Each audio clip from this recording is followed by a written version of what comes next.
In museum vaults across the world, clay tablets pressed 4,000 years ago preserve something extraordinary: lists of kings. Not just names and dates, but genealogies, bloodlines traced back through generations to a moment before history itself. And at the top of these lists, carved in wedge-shaped cuneiform script, a single claim that has puzzled scholars for a century.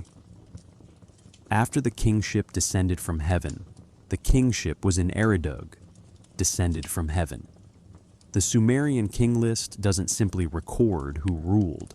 It records why certain families were chosen to rule while others were not. It identifies specific lineages, names particular bloodlines, and insists that from all the human groups spreading across Mesopotamia after a great flood, these particular families received the divine mandate to lead. The first dynasty of Kish, the line of Uruk that produced Gilgamesh, the rulers of Ur, whose tombs we've excavated, finding evidence of their extraordinary authority in the Ea, bodies of retainers buried alongside them. Why these families? Why these bloodlines and not others? Welcome. It's good you're here, however late the hour has grown where you are. Thank you for choosing to spend this time exploring one of humanity's oldest mysteries. One that takes us back to the moment when humans first began recording not just events, but the question of who has the right to lead, and whether that right comes from human choice or something beyond it. The document we're examining tonight stands as one of the most enigmatic texts to survive from the ancient world. The Sumerian king list, compiled around 2100 BCE in the city of Nippur, claims to chronicle every legitimate ruler who held authority over what they called the land. Meaning not just Mesopotamia, but the organized, civilized world as they understood it. To the Sumerians, their river valley was the center of human civilization. Their kings didn't just rule cities, they ruled humanity's great experiment in urban living, in organized society itself. And the king list insists this wasn't accident or ambition. Certain lineages were selected, chosen before the first cities rose, designated to carry forward the work of civilization. Some of these kings ruled for lifetimes we recognize: 20 years, 30 years, normal human spans. But the earliest ones, the antediluvian rulers, supposedly reigned for thousands of years, tens of thousands. King Alulim of Eridu held power for 28,800 years according to the tablet. His successor Alaljar ruled for 36,000 years. 8 kings total before the flood, each from specific family lines, each chosen to guide humanity through ages we can barely imagine. Mainstream archaeology treats these figures as mythological inflation, political propaganda designed to lend ancient authority to later dynasties. The exaggerated reign lengths, scholars argue, served to push the origins of these royal bloodlines back into a misty, sacred past, making their rule seem timeless and divinely ordained. It's a reasonable interpretation, grounded in our understanding of how political legitimacy works across cultures. But alternative readings have emerged over decades. Some researchers point to the mathematical precision in these numbers, wondering if they encode information about different calendrical systems or represent symbolic rather than literal chronology. Others examine the king list's insistence on specific family names, specific lineages maintaining power across catastrophic events like the flood, and ask whether something historical underlies the mythology. Were certain groups actually preserved through disaster? Did some families genuinely maintain knowledge, technology, or leadership capability that others lost? The ancient Sumerians themselves believed their civilization was rebuilt after the flood by survivors who carried forward sacred knowledge, and that these survivors came from particular bloodlines selected for this purpose. We're not here tonight to settle these debates. Archaeology rarely offers that kind of certainty, and ancient texts guard their meanings carefully across 4,000 years of silence. What we can do is explore the questions themselves, trace the evidence that survives in baked clay and buried stone, and consider what it meant to the Sumerians when they insisted that certain families, and not others, were chosen to lead humanity forward from chaos into order. Take a breath if you need one. Where are you listening from tonight? Lying in darkness, perhaps, or watching dim light filter through curtains? Let your shoulders drop away from your ears. Let the weight of the day settle into whatever surface holds you. We have hours ahead, no rush, nowhere to be except here in this exploration of bloodlines and divine selection, of clay tablets that name names and claim astonishing things about human history. If this kind of content speaks to you, a like or subscribe helps others find their way to these long-form journeys through ancient history. Not required, just appreciated. Thank you. Now, picture the Euphrates River Valley 5,000 years ago, but picture it after catastrophe. The King List tells us that a great flood once swept over the land, destroying the first cities, drowning the antediluvian world. And then, the text insists, kingship was lowered from heaven a second time. Not to just anyone, not to the strongest survivor or the luckiest refugee, to specific families whose names the scribes carefully recorded, the dynasty of Kish, the line of Uruk, the rulers whose descendants would build the first true empire. They needed authority, yes.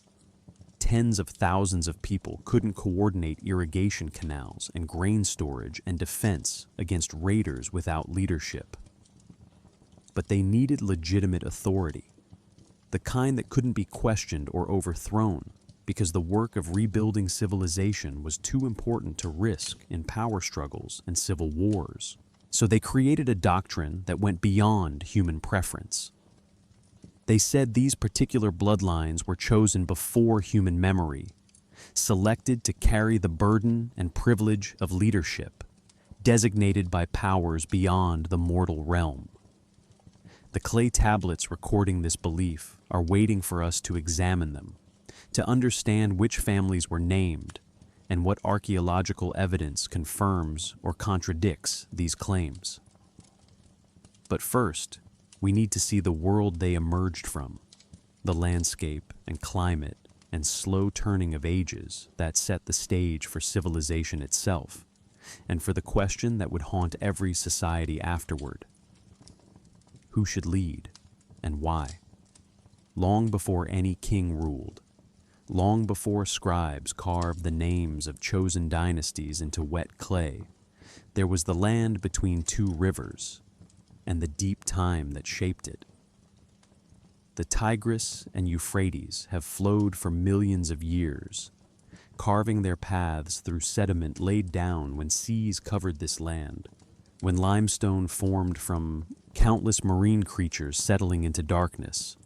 Long before humans walked here, before mammals ruled the earth, these rivers found their courses, patient as starlight, reshaping the world grain by grain. 10,000 years ago, at the end of the last ice age, glaciers retreated across the northern hemisphere, and sea levels rose nearly 120 meters. The Persian Gulf, which had been a river valley during the glacial maximum, flooded gradually over centuries, pushing its shoreline northward. Where the Gulf now ends, near the modern city of Basra, the ancient coastline once extended 200 kilometers further south. The Sumerians who later built their cities remembered this flooding in their myths, perhaps preserving genuine memory of lands lost to rising water, of settlements abandoned as the sea crept inland. The climate shifted too. Between 9,000 and 6,000 BCE, The region experienced what climatologists call the Holocene climate optimum, when rainfall across Mesopotamia increased, significantly compared to today's aridity. Grassland spread where desert now dominates. Wild barley and wheat grew in dense stands across the foothills of the Zagros Mountains to the east, awaiting discovery by humans who would learn to cultivate them, who would transform these grasses into the foundation of civilization itself. Picture the landscape as it existed then. The Euphrates meandering through broad floodplains, braiding and shifting course with seasonal floods, leaving behind oxbow lakes and marshlands rich with reeds and waterfowl. No cities yet, no canals cutting straight lines toward distant fields. Just the river following gravity and the path of least resistance through alluvial soil deposited over millennia. Seasonal camps dotted the higher ground, small groups of hunter-gatherers following herds of gazelle and onager, gathering wild grains when they ripened, moving with the rhythms of rain and drought. The stars turned overhead, the same constellations visible to shepherds who would live here 5,000 years later, watching the same sky and beginning to chart its patterns, to notice how certain stars rose just before dawn at planting time, how others marked the flooding season. But that knowledge lay far in the future. These early people watched the sky too, surely, but left no records of what they saw or what it meant to them. Somewhere around 6000 BCE, the first permanent settlements appeared in southern Mesopotamia.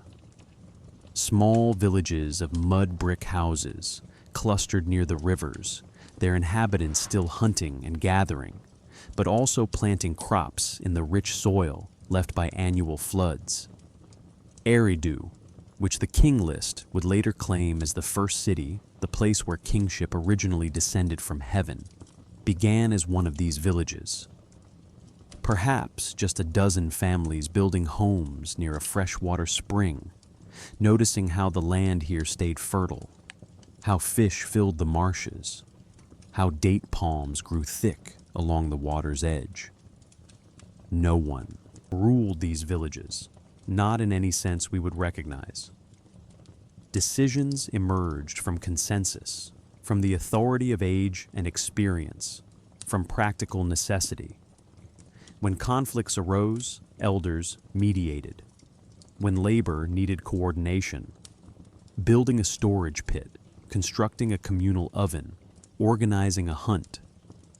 People worked together because survival demanded cooperation.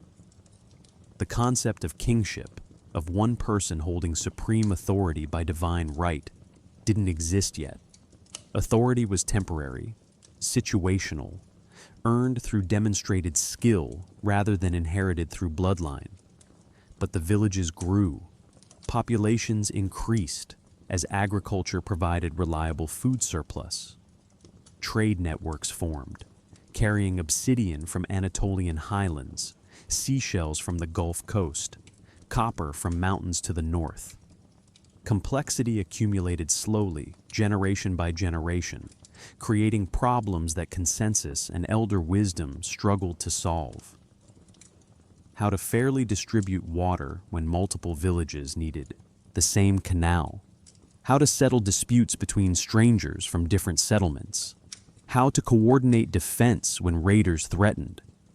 How to ensure grain stores would be managed honestly, that the weak would be fed, that justice would be consistent.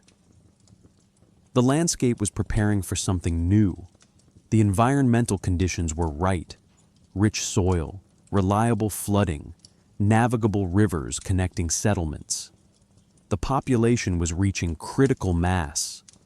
The social complexity was approaching a threshold beyond which older forms of organization would fail. And somewhere in this ferment of growth and change, in villages becoming towns, becoming something unprecedented, the idea emerged that would transform human history. Authority could be permanent. Power could be centralized. One person, or one family, chosen by forces beyond human preference, could stand at the center of society and make the decisions that had become too complex for consensus. Kingship was being invented, born from practical necessity and environmental opportunity. But when it emerged, when the first rulers took power in places like Eridu and Uruk, they would claim something ancient for their innovation. They would say it had always existed, that it came from heaven itself, lowered down in the beginning of time to specific bloodlines designated for this sacred burden. The stage was set, the rivers flowed, the marshes teemed with life, and humans were about to build something the world had never seen. Uruk appeared on the Mesopotamian plain around 4000 BCE, beginning as a merger of two smaller settlements, and within 1,000 years it had grown into something unprecedented in human history. A true city. Not just a large village or extended family compound, but a dense urban center where tens of thousands of people lived in close proximity, most of them strangers to each other, coordinating their lives through systems more complex than kinship or face-to-face negotiation. By 3000 BCE, Uruk covered nearly 550 hectares and housed perhaps 40,000 people, some estimates pushing as high as 80,000. For 290,000 years, modern humans had lived in small bands, groups of 30 to 150 individuals where everyone knew everyone. Suddenly, in the span of a few centuries, thousands of people occupied a single location, requiring entirely new methods of organization, new technologies of social control, new ways of establishing who had authority and why others should obey. The White Temple, perched atop a platform that would later be incorporated into a massive ziggurat, stood 13 meters above the surrounding city. Its walls, covered in white gypsum plaster, reflected sunlight visible for kilometers across the flat plain. The temple's interior measured approximately 17 by 22 meters, its central hall flanked by smaller rooms where priests performed rituals we can only partially reconstruct from later texts. Administration reached a scale that human memory couldn't manage.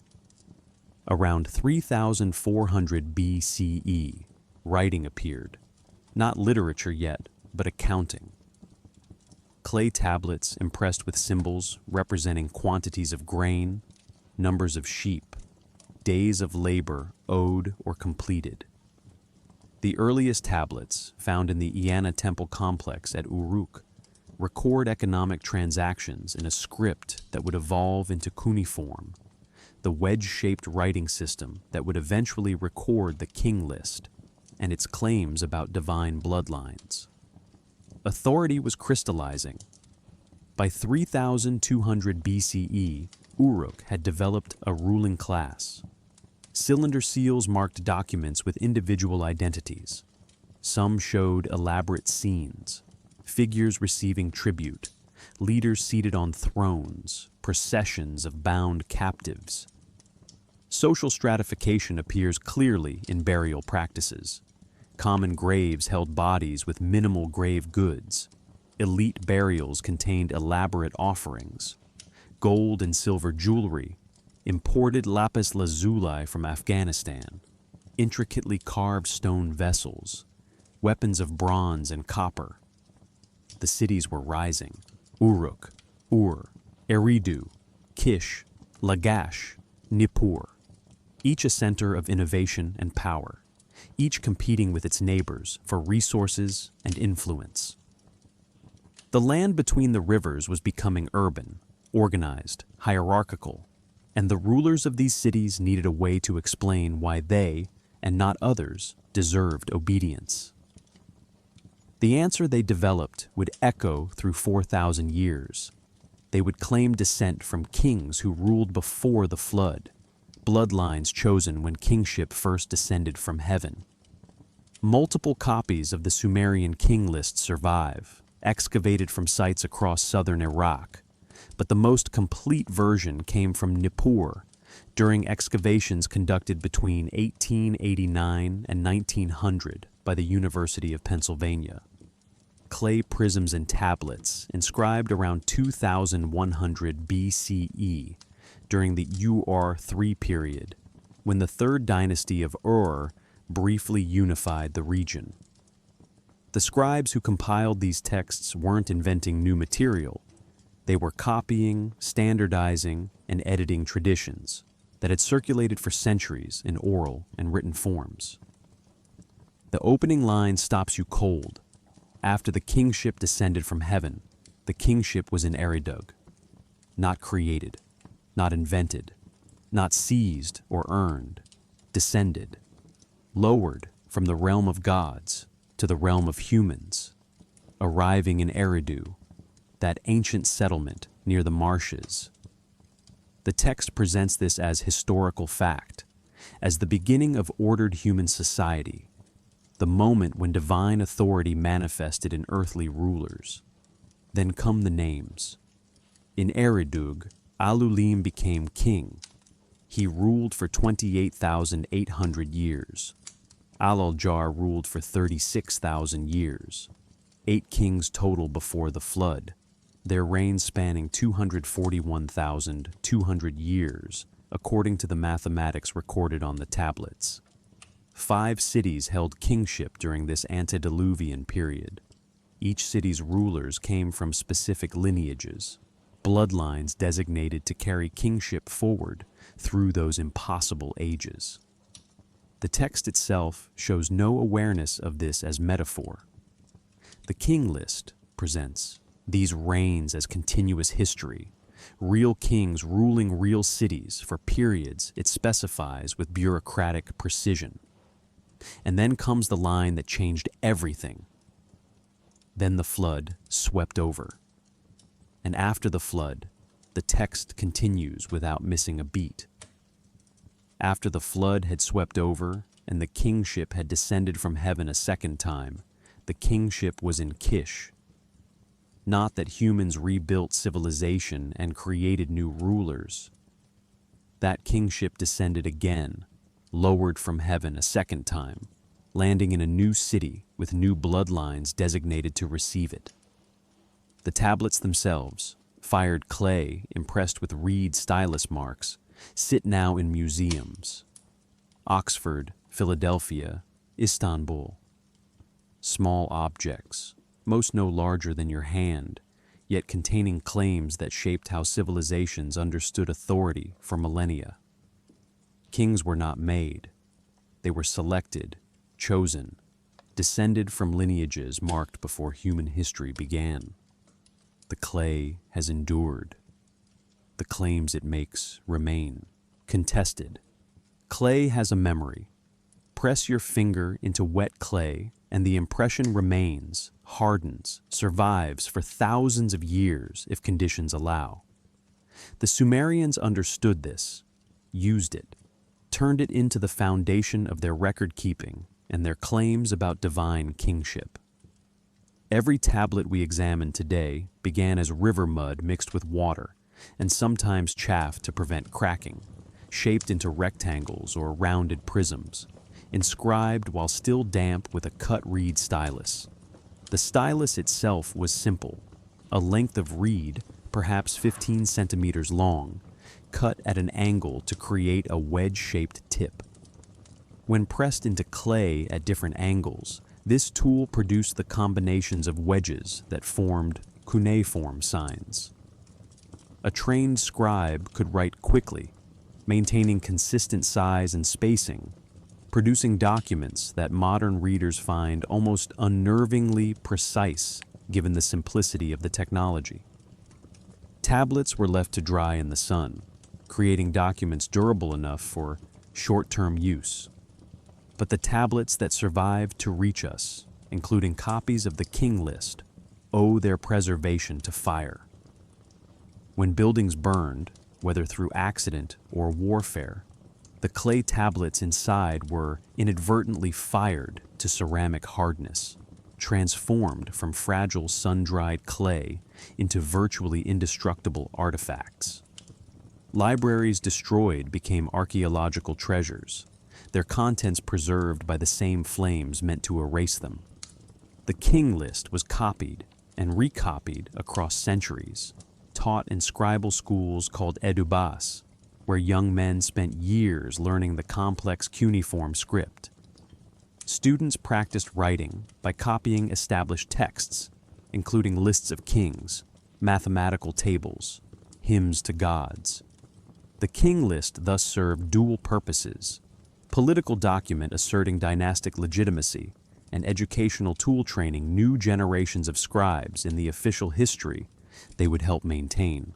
The most complete copy, known as the Weld-Blundell prism, stands 20 centimeters tall, a four-sided clay prism with text running in columns down each face.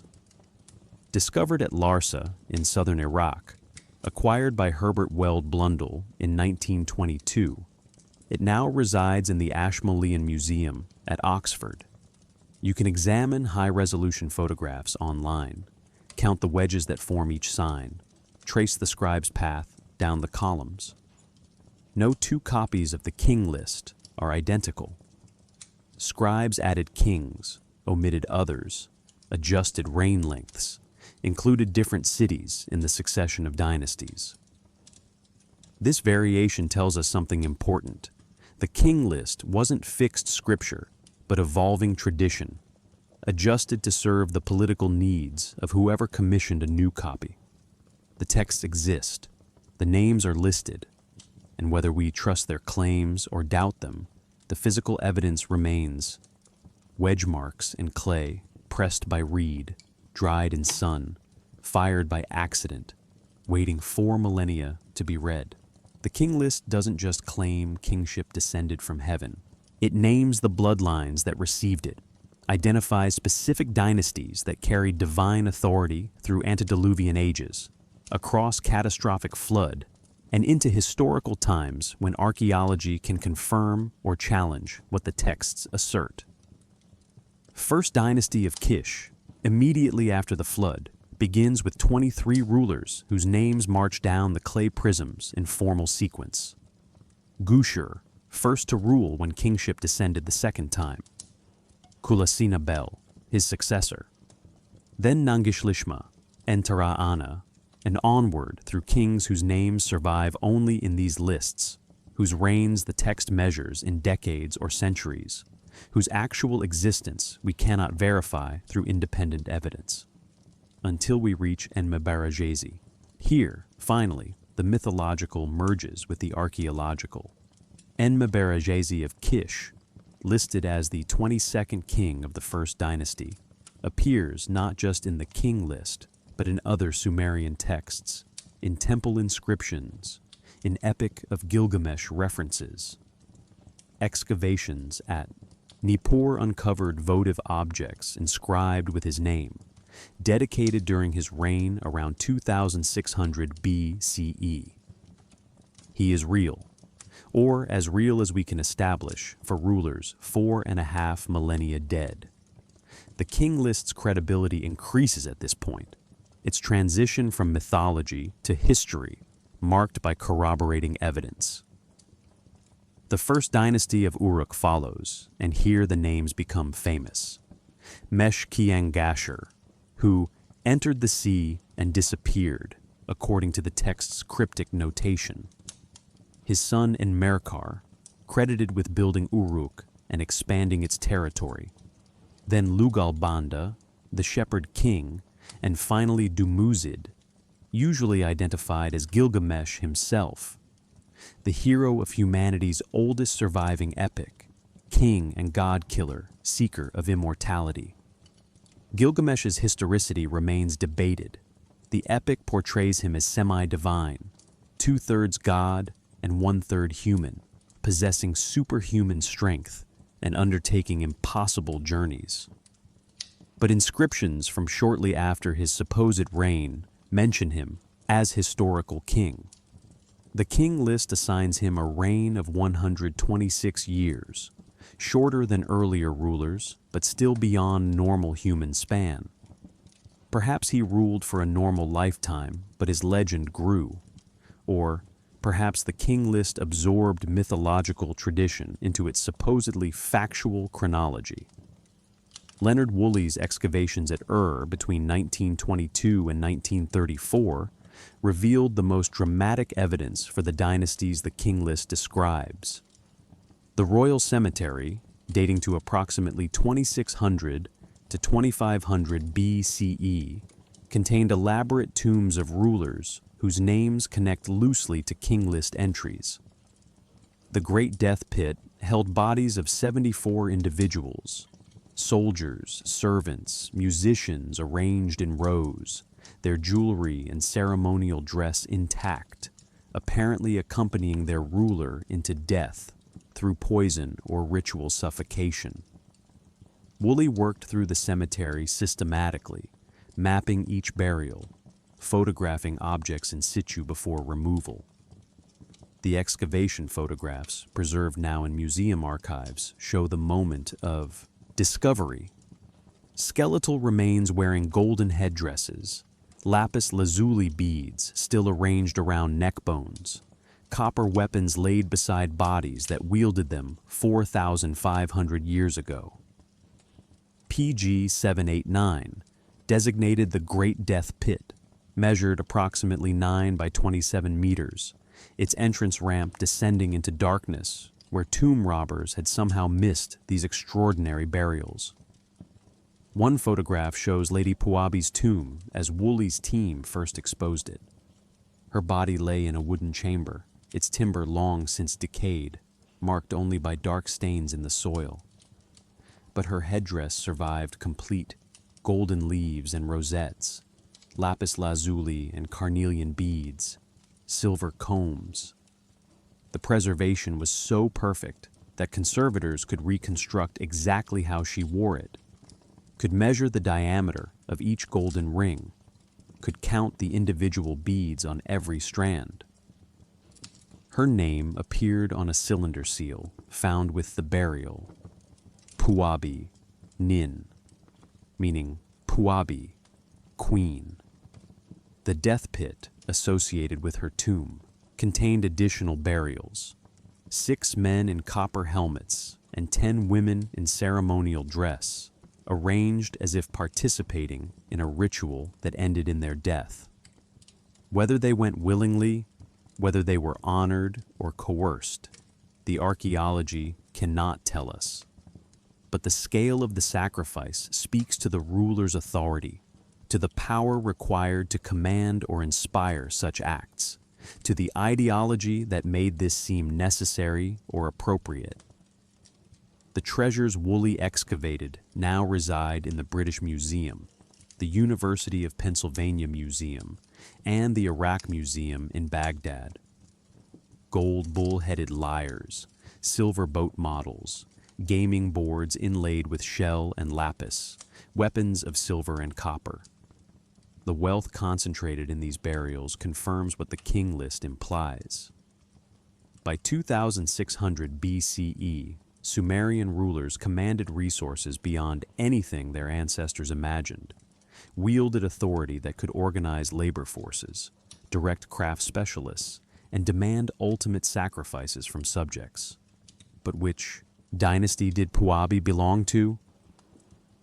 The king list mentions 2 dynasties of Ur, first and second, but dating the cemetery burials to specific rulers named in the text proves difficult. The names on seals and inscriptions don't always match king list entries exactly. Perhaps variant spellings, perhaps different individuals, perhaps names omitted from the official succession that nonetheless held power locally. The complexity suggests what archaeology often reveals. Political reality was messier than royal propaganda admitted. Multiple power centers existed simultaneously. Local rulers claimed authority even when officially subordinate to distant kings. The king list's neat succession of single dynasties holding universal kingship represented an ideal, a theological model of how authority should flow. not a practical description of constantly shifting power relationships. Yet the bloodlines mattered. Families maintained power across generations. Royal names recur in inscriptions separated by decades. Daughter married son of allied dynasty, securing political bonds through kinship. The principle the king list established, that certain lineages carried legitimate authority descending from primordial designation, shaped how power was inherited, justified, and occasionally contested when ambitious families claimed their own divine selection. The names march on through clay tablets and stone inscriptions. Dynasties of Awan, Second Dynasty of Kish, Dynasty of Hamazi, Second Dynasty of Uruk, Second Dynasty of Ur, each claiming to receive kingship when the previous dynasty fell, each adding their ancestors to the sacred succession, stretching back to the moment heaven first lowered authority to earth. Tells rise across the Mesopotamian landscape like low hills breaking the flat plain, artificial mounds built by centuries of human occupation. Each generation constructed homes on the ruins of the previous generation, raising the settlement level slowly, creating stratified deposits where archaeologists can read time in layers, deepest oldest, highest newest. Tel al-Muqayyir, ancient Ur, reaches 20 meters above the surrounding plain. Tel al-Warqa, ancient Uruk, rises even higher. These aren't natural landforms but accumulated debris of urban life. Collapsed mud brick, broken pottery, discarded tools, refuse from kitchens and workshops pressed flat by new construction, hardened by centuries into compact strata that preserve chronological sequences archaeology can decode. Excavating a tell requires methodical patience. Archaeologists remove deposits layer by layer, measuring depth, photographing context, recording which objects appear together in the same stratum. Each layer represents a phase of occupation, sometimes spanning decades, sometimes just a few years, if catastrophe or rapid rebuilding interrupted the slow accumulation. Reading these layers, interpreting what they reveal about the people who lived here, requires training that blends geology, history, anthropology, and detective work. At Ur, Leonard Woolley dug through 12 meters of accumulated debris before reaching virgin soil. Along the way, his team encountered the royal cemetery, multiple temple foundations rebuilt across centuries, residential quarters where ordinary citizens lived in rectangular houses arranged along narrow lanes. But deeper still, beneath the tombs and temples, Woolley's workers reached something unexpected. A layer of water-deposited silt, clean and sterile, 3 meters thick, separating earlier occupation levels from later ones. Flood layer, no artifacts, no building debris, no signs of human activity. Just fine silt of the type rivers leave when they overflow their banks and settle across floodplains. Woolley interpreted this as evidence for the flood the king list described, the catastrophe that ended antediluvian dynasties and required kingship to descend from heaven a second time. He announced the discovery with appropriate drama, claiming to have found physical proof of the biblical deluge, validation of Sumerian flood myths. The interpretation was too simple. Flood deposits appear at multiple Mesopotamian sites, but they don't align chronologically. The flood layer at Ur dates to approximately 4000 BCE, determined through pottery styles found immediately above and below the silt. At Uruk, flood deposits date to different periods. At Kish, another flood layer appears around 2900 BCE. The rivers flooded regularly, catastrophically sometimes, wiping out settlements and forcing survivors to rebuild on fresh sediment. No single universal flood explains the deposits. just the natural behavior of rivers prone to seasonal overflow in a landscape with minimal topographic relief. Yet the myths persist across cultures, which raises different questions. Genesis describes a flood covering the earth. The Epic of Gilgamesh, borrowed from earlier Sumerian sources, tells of Utnapishtim surviving flood in a great boat, landing on a mountain when waters recede, receiving immortality as reward. Greek mythology includes Deucalion's flood. Hindu texts describe Manu and the flood that preceded the current age. Aztec cosmology includes multiple flood destructions. Either these represent independent inventions, cultures separately imagining catastrophic flooding, or they preserve memory of actual disasters, severe enough to seem universal to people whose world extended only dozens of kilometers from their birthplace. Geology offers some possibilities. Between 8,000 and 6,000 BCE, sea levels rose dramatically as Ice Age glaciers melted, flooding coastal regions worldwide. The Black Sea, currently fed by rivers from the north, may have been a freshwater lake until approximately 5,600 BCE, when the Mediterranean broke through the Bosphorus in a catastrophic flood, raising the Black Sea level 100 meters and drowning thousands of square kilometers of inhabited shoreline. Survivors of such events, carrying the memory into new lands, might well describe it as universal flood, water covering their entire known world. But proving these connections requires evidence archaeology struggles to provide.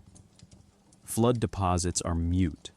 They tell us water covered this ground at this time, then receded.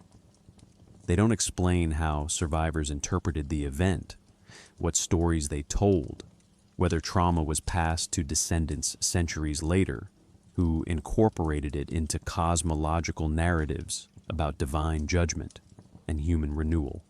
The King List's flood remains archaeological mystery. We can date the text compilation to around 2100 BCE. We can identify flood deposits at various sites across various periods. We can note that flood myths appear throughout Mesopotamian literature, from earliest Sumerian poetry through latest Babylonian epics.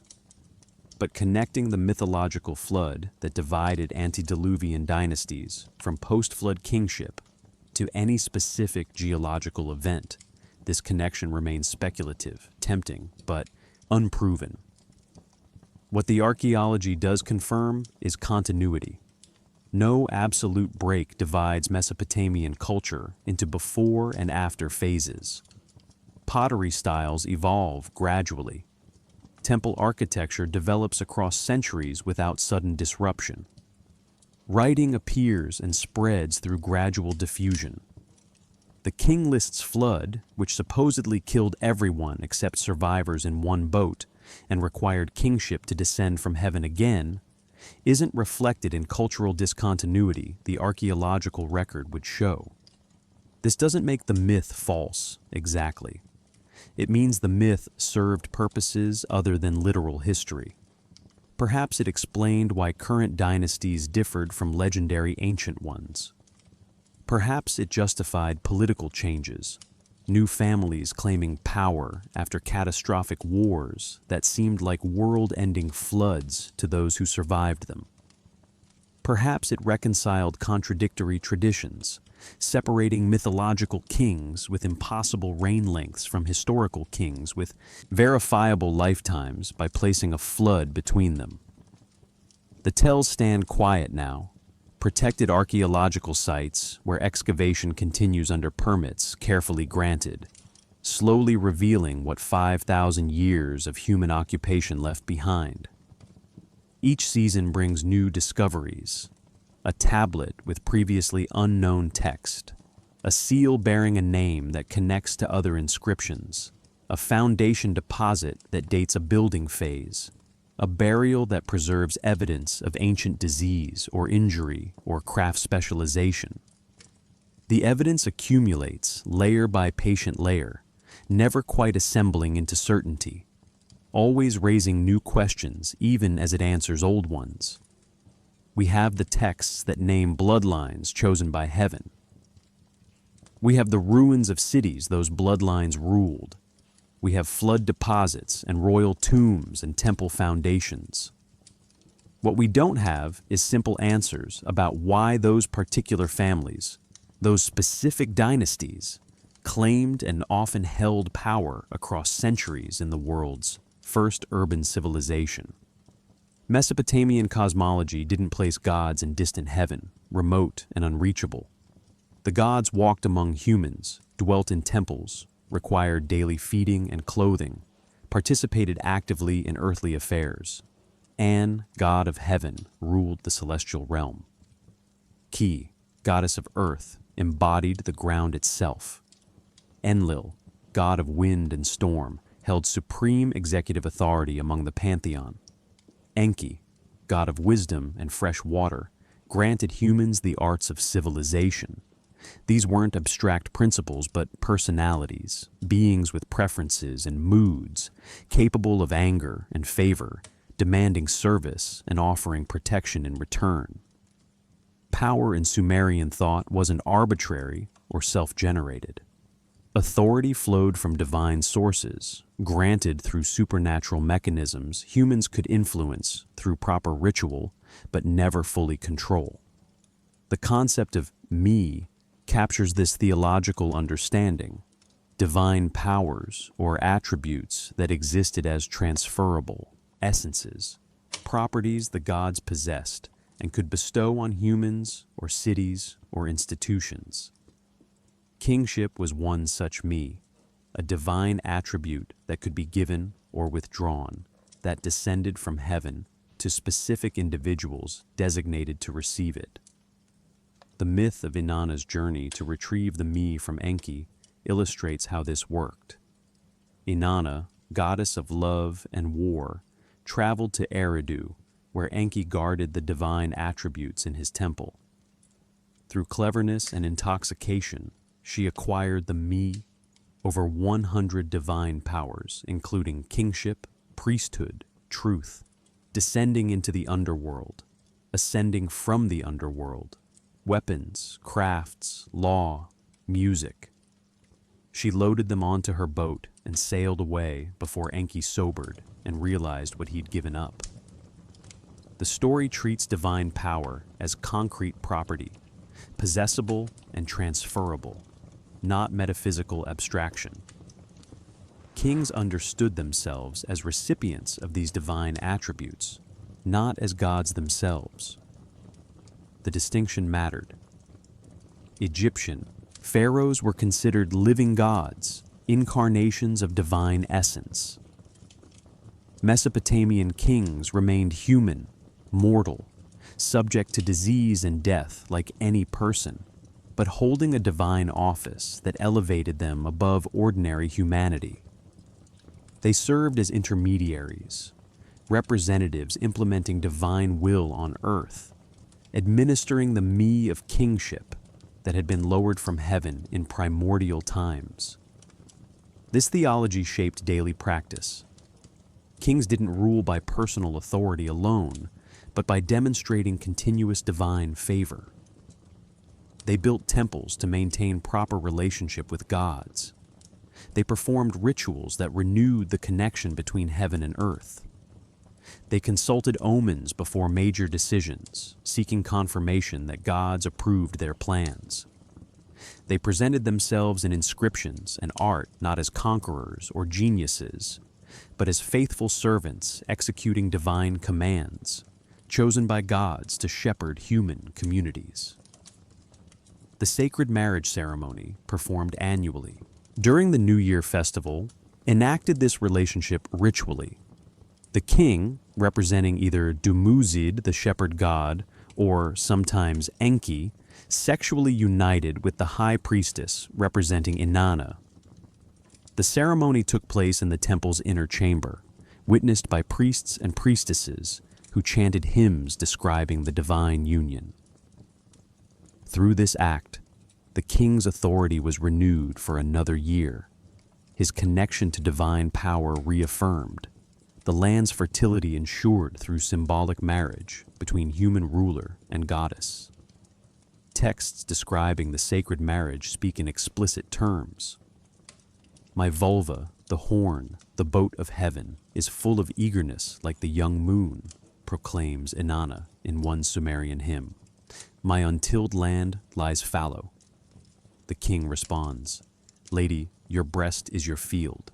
I, Dumuzid the king, will plow it for you. The sexual imagery doubles as agricultural metaphor, linking royal authority to crop fertility, suggesting that proper performance of kingly duties, including ritual intercourse, ensured abundant harvests and prosperous society. Modern sensibilities might see manipulation here, priesthoods using theology to legitimize political structures. But the Sumerians appear to have believed genuinely that divine forces operated through these mechanisms, that kingship truly descended from heaven, that proper ritual maintained cosmic order. Skepticism about religious claims is relatively modern development. For most of human history, people experienced divine presence as immediately real as weather or hunger, as undeniable as the sun's daily crossing of the sky. The king's role extended beyond symbolic ritual into practical administration of divine property. Temples owned vast estates, employed thousands of workers, controlled significant percentages of agricultural production.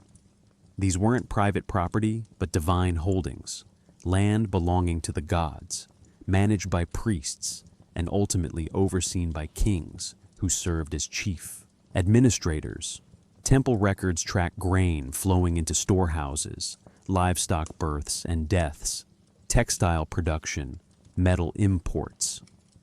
The bureaucracy served theological purposes, ensuring gods received proper offerings while also feeding the population and maintaining the economic engine that powered urban civilization.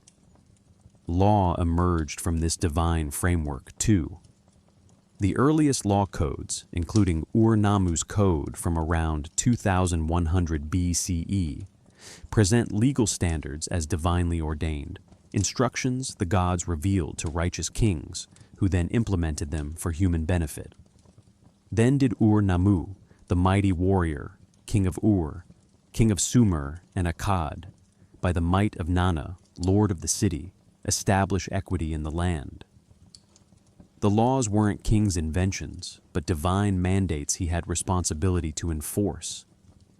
This worldview, where authority flowed from heaven through designated bloodlines, where kings ruled not by right of conquest, but by divine selection, where power required constant ritual renewal and theological justification, shaped Mesopotamian civilization for 3 millennia. Even as empires rose and fell, as dynasties changed and foreign conquerors imposed new orders, the fundamental concept persisted. Legitimate rulership required supernatural validation. The me of kingship descended from realms beyond human creation. And certain families, those named in the king list, those whose ancestors supposedly received this designation in primordial times, carried unique claim to authority that mere military strength couldn't match. The theology of power wasn't window dressing on political reality. It was the framework through which power was understood, claimed, and exercised. Kingship wasn't abstraction or ceremony alone. It required constant labor, endless decisions, management of systems too complex for any one person to fully comprehend, yet demanding centralized authority to function. The king who claimed descent from divinely chosen bloodlines spent his days, not in philosophical meditation, but in administrative grind, coordinating thousands of people and millions of transactions that kept urban civilization operating. Temple administration consumed massive attention.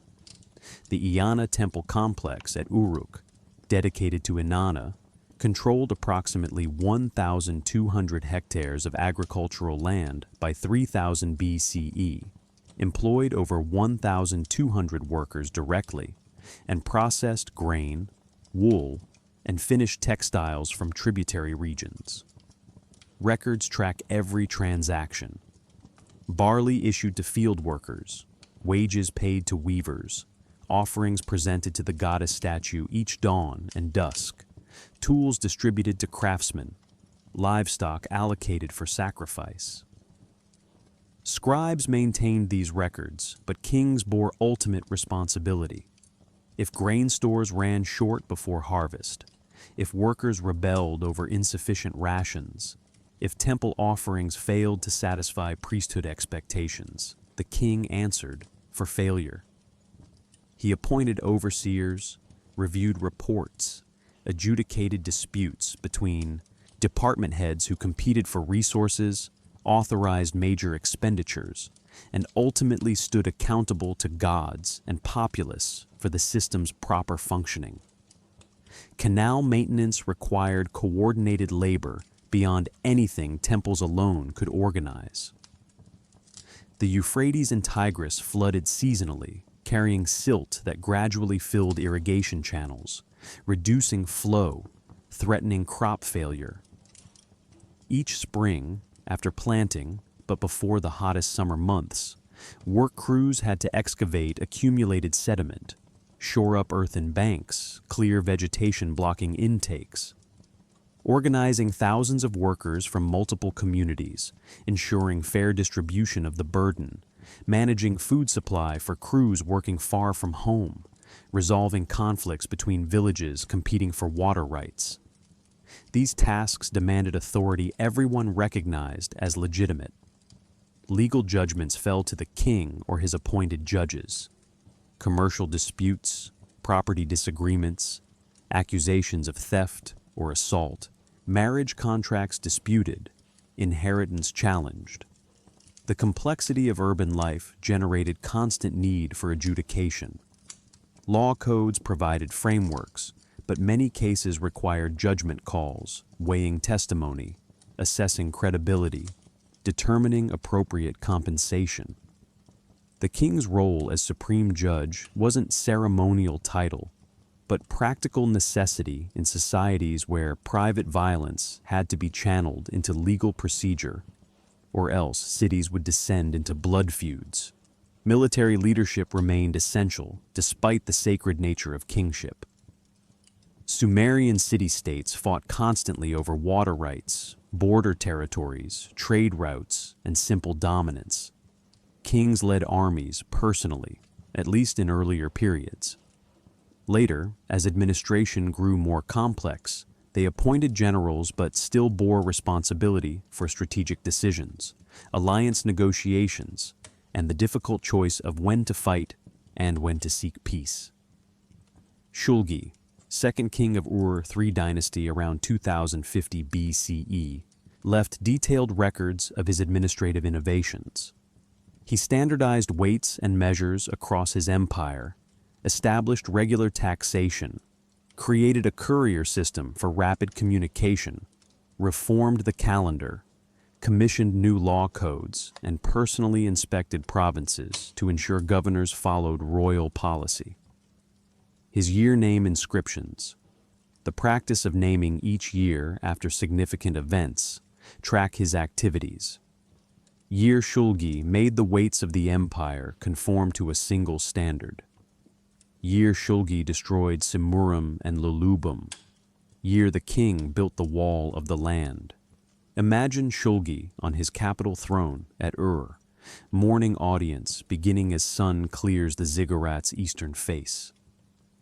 Scribes kneel before him with clay tablets reporting grain receipts from northern provinces, building progress on a new temple at Nippur, copper shipments arriving from the Zagros foothills.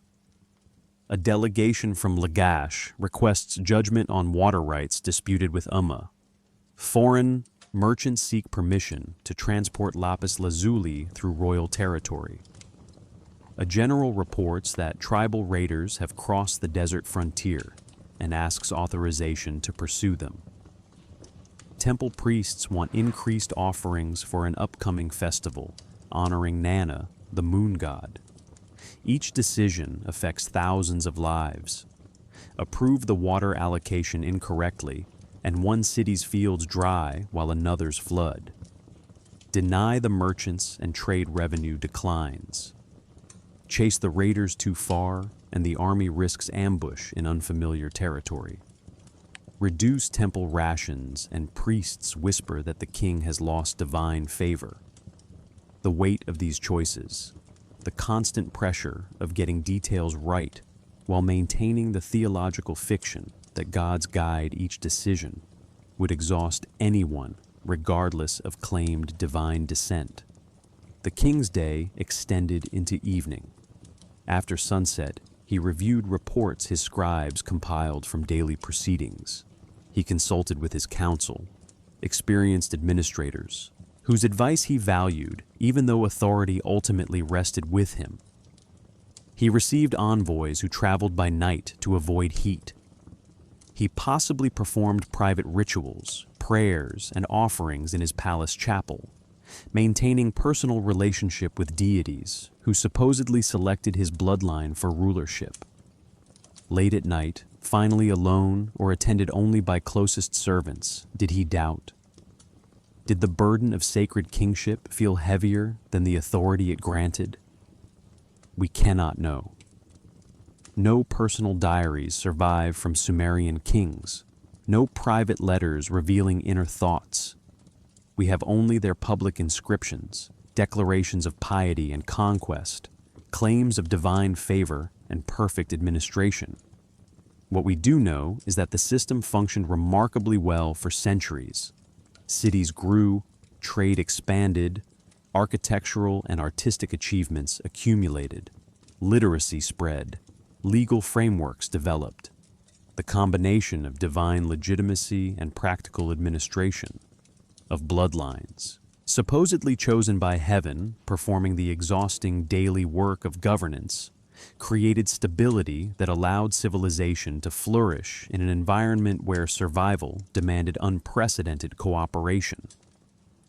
The king's authority rested on two foundations: theological claim and administrative competence. Remove either one, and the whole structure threatened to collapse. Claim divine descent, but fail at grain management, and people starved while priests questioned the god's choice. Manage brilliantly, but lack proper bloodline, and rivals emerged claiming superior legitimacy. The system required both theology and practice unified in the person of the king who stood at civilization's center, channeling divine will into human action, day after exhausting day.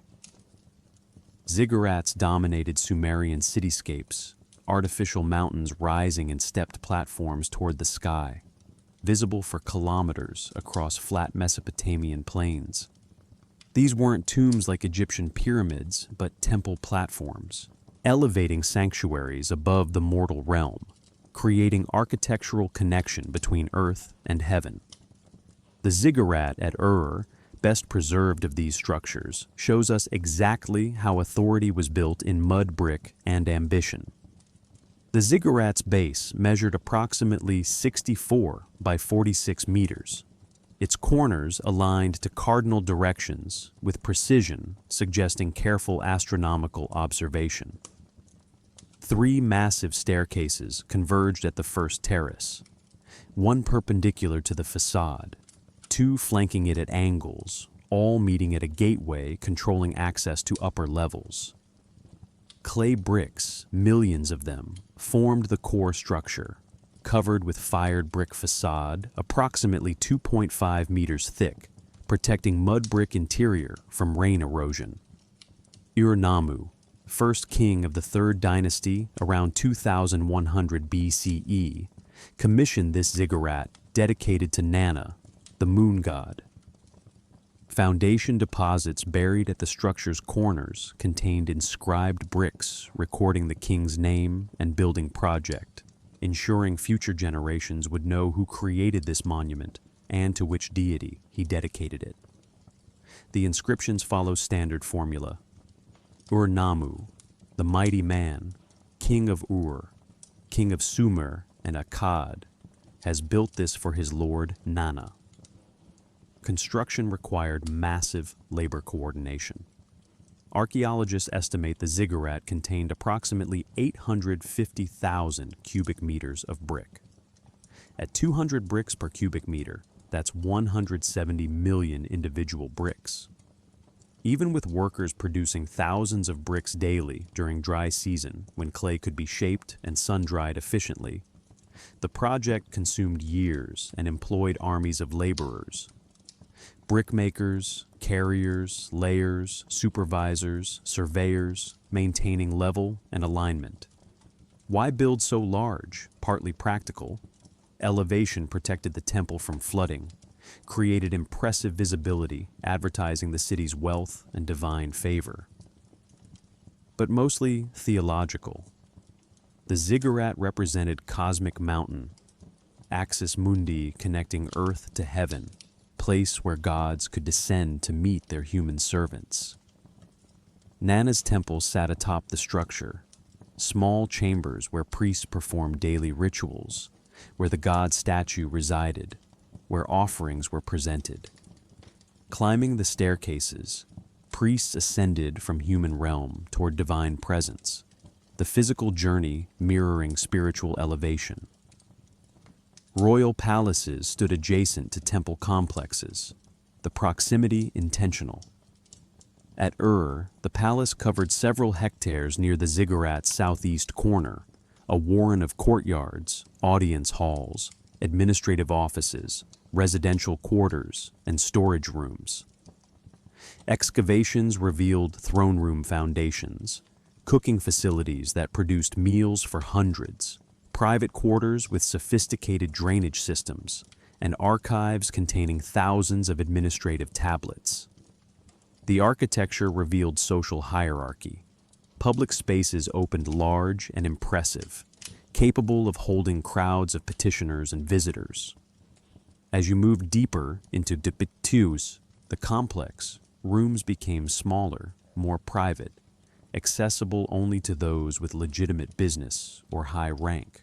The throne room occupied the heart of the palace, carefully positioned so the king sat facing the main entrance, backlit by windows or lamps, elevated on a platform so visitors approached from below, looking up at royal authority literally and symbolically. The royal cemetery, excavated by Woolley in the 1920s, showed how death itself became architectural statement. The elaborate tombs weren't simple graves, but underground chambers accessed by descending ramps, roofed with corbelled arches or wooden beams, their walls sometimes decorated with inlays of shell and lapis lazuli. The death pits where retainers were buried created underground courtyards, spaces where ritual could be performed before the final sealing. Imagine the funeral procession for a king or queen. The body carried on a bier through city streets, past crowds of citizens watching in silence or lamentation. Descent into the tomb, priests chanting hymns invoking safe passage to the underworld. The retinue following, soldiers in copper helmets, musicians with lyres, servants in ceremonial dress. Were they drugged? Did they drink poison willingly? The archaeology shows they arranged themselves in formal positions, suggesting controlled ritual rather than chaotic violence, but the mechanism remains uncertain. After positioning the bodies, workers filled the death pit with soil. Additional offerings were placed at intervals during the filling. Pottery vessels containing food and drink, copper weapons, jewelry, cylinder seals.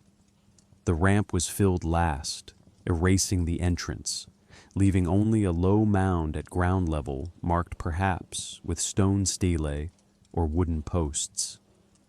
Future generations would build over these tombs, their houses unknowingly resting atop chambers where rulers slept, surrounded by those who served them in life and accompanied them beyond it. Temple and palace architecture divided the city into sacred and secular zones, the though the boundary was permeable. Priests wielded political influence. Kings performed religious duties. The two institutions intertwined, sometimes cooperating smoothly, sometimes competing for resources and authority, but always recognizing that neither could function without the other. The ziggurat needed royal sponsorship and protection. The palace needed theological legitimacy the temples provided. Residential architecture, by contrast, remained modest. Most Sumerians lived in rectangular mud brick houses clustered along narrow lanes, single-story structures with central courtyards providing light and ventilation. A typical house measured perhaps 8 by 10 meters, divided into several small rooms, the courtyard serving as kitchen, workspace, and social center. Roofs were flat mud over wooden beams, used for sleeping during summer heat or storage year-round. Extended families occupied these houses, multiple generations sharing space, their daily lives unfolding in proximity that modern privacy-oriented cultures would find suffocating. The contrast between monumental architecture and humble dwellings reveals the concentration of resources in religious and political institutions.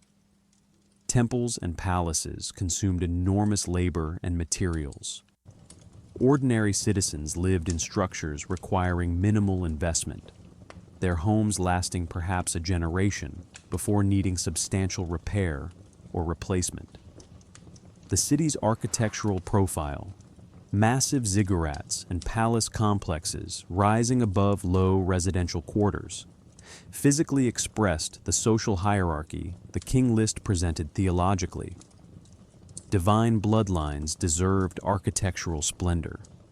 Common citizens required only functional shelter. Yet the system persisted because it delivered benefits ordinary people valued. The temples distributed rations during shortages.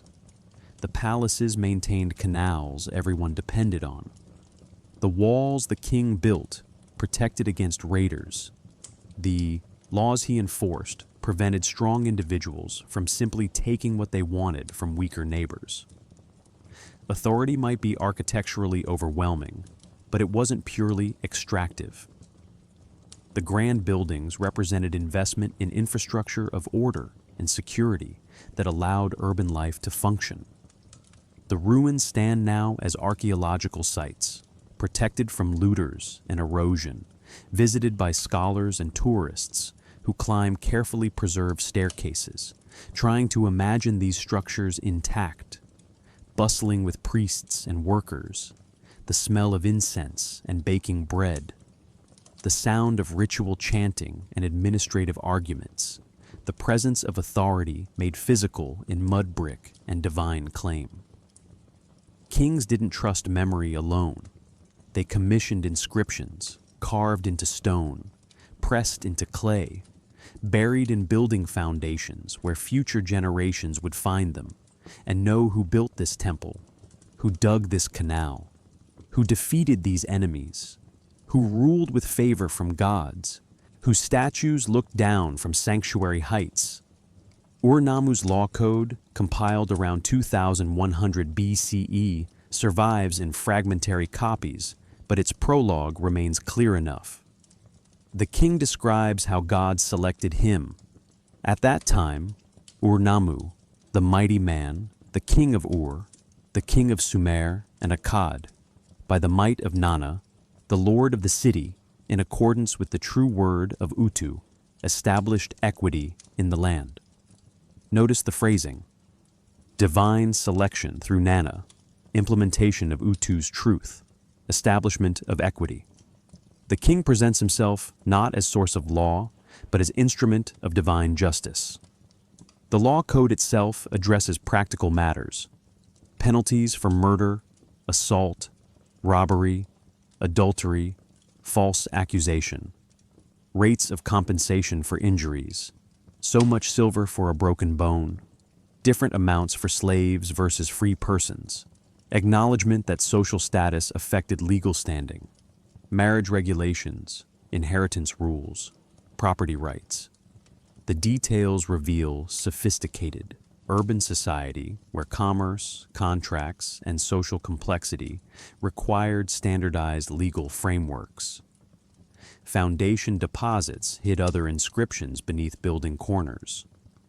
When temples were constructed or expanded, kings placed clay cones or stone tablets in foundation trenches, inscribed with dedication formulas. These served dual purposes: informing gods whose temple this was, and informing future renovators whose work they were restoring. The cones, shaped like large nails with circular heads, bear brief texts. For Enlil, mighty lord, Ur-Nammu, king of Ur, has built his temple. Victory stele proclaimed military achievements to human audiences. The stele of the vultures, commissioned by Eannatum of Lagash around 2460 BCE, stand over 1.8 meters tall, its carved limestone surface showing armies marching, enemies trampled, vultures feasting on corpses.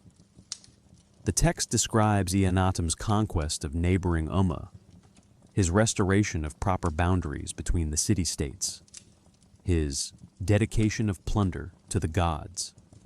One scene shows Ningirsu, Lagash's patron deity, trapping enemies in a net, suggesting divine participation in the victory.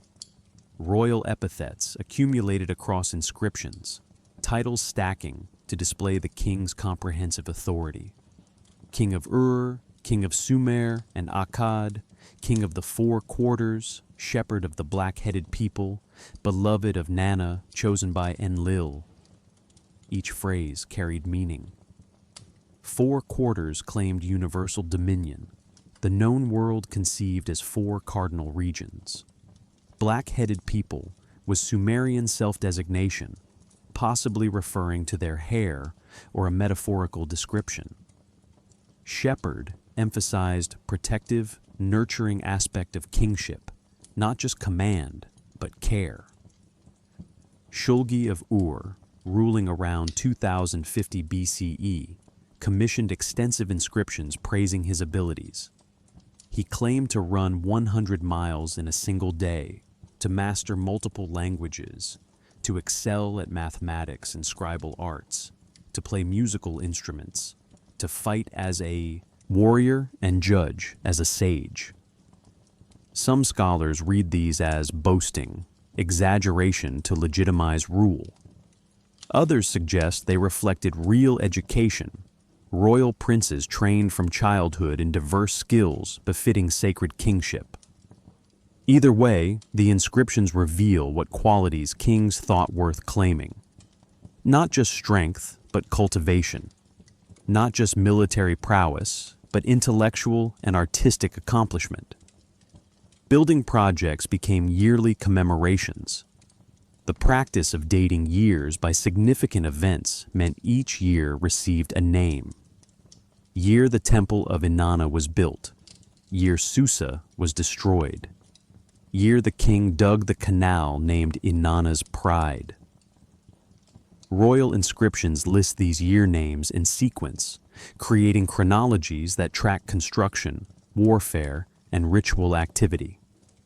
Modern archaeologists use these lists to establish relative chronology, determining which ruler preceded which events occurred during whose reign. Cylinder seals provided portable inscriptions. These small stone cylinders, typically 2 to 4 centimeters long, were carved with intricate scenes and text, then rolled across wet clay to create impressions. Each seal was unique, functioning as signature, identification, and guarantee of authenticity. Royal seals bore the king's name and titles, often accompanied by images showing the king before deities, receiving divine blessing, or presenting offerings. Officials used seals to authorize documents, marking tablets with their authority. The seals reveal administrative complexity.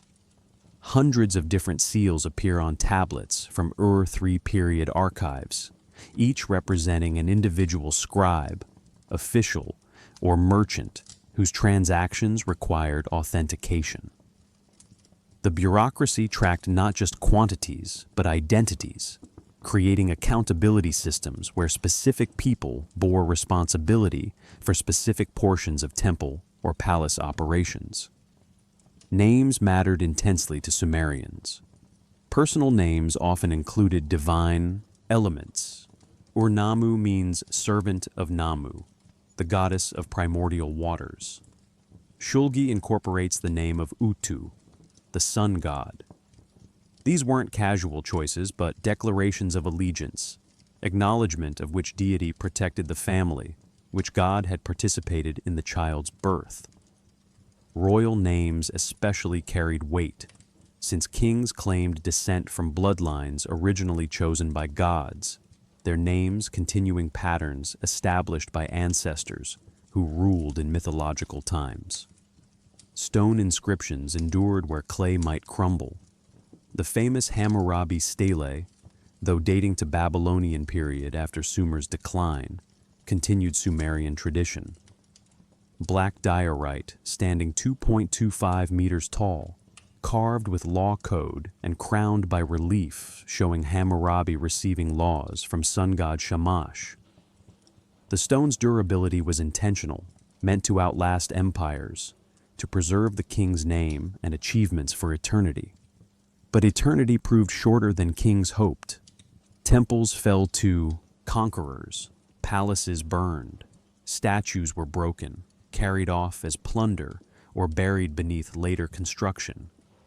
The inscriptions that survive reached us largely by accident. Foundation deposits preserved by the buildings above them, stelae reused in later construction, tablets fired to permanence by the flames that destroyed their archives. The names march across museum displays now, visible through glass in climate-controlled halls where visitors pause briefly before moving on.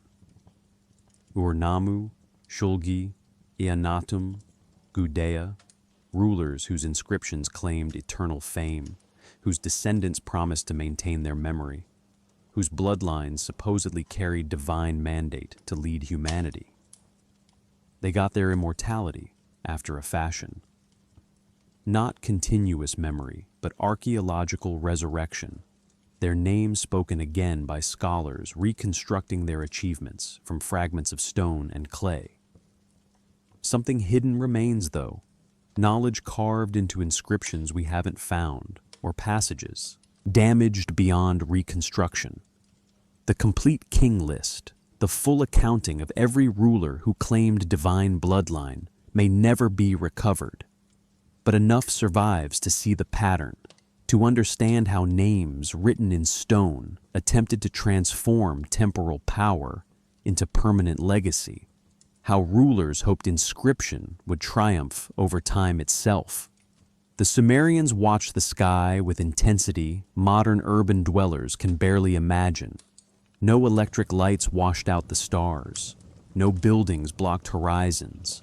The night sky stretched overhead in full glory, thousands of visible stars wheeling through their eternal patterns, planets wandering among fixed constellations, moons cycling through phases that governed ritual calendar and agricultural timing.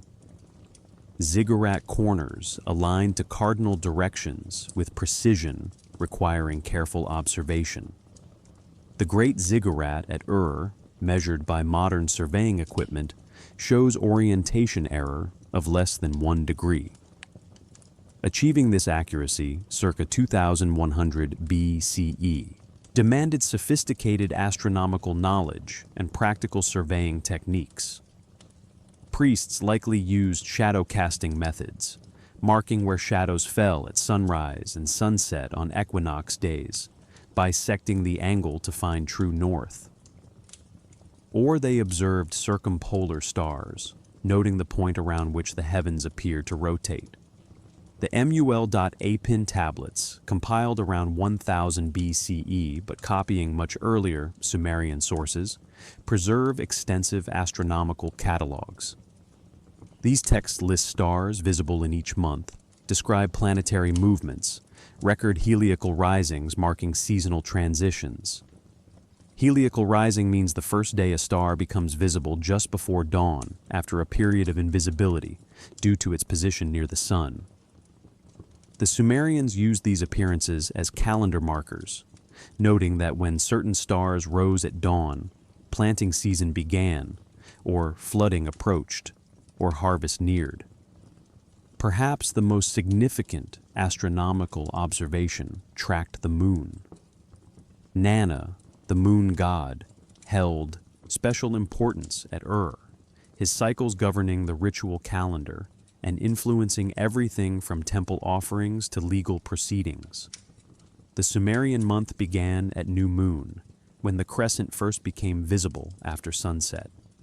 Month lengths alternated between 29 and 30 days, following the actual lunar cycle of 29.53 days. 12 lunar months total only 354 days, falling short of the solar year by 11 days, so periodically an intercalary month was added to keep the calendar aligned with seasons. Temple architecture incorporated astronomical sightlines. Certain doorways framed sunrise on solstice mornings. Window placements allowed moonlight to illuminate specific sanctuaries on particular nights.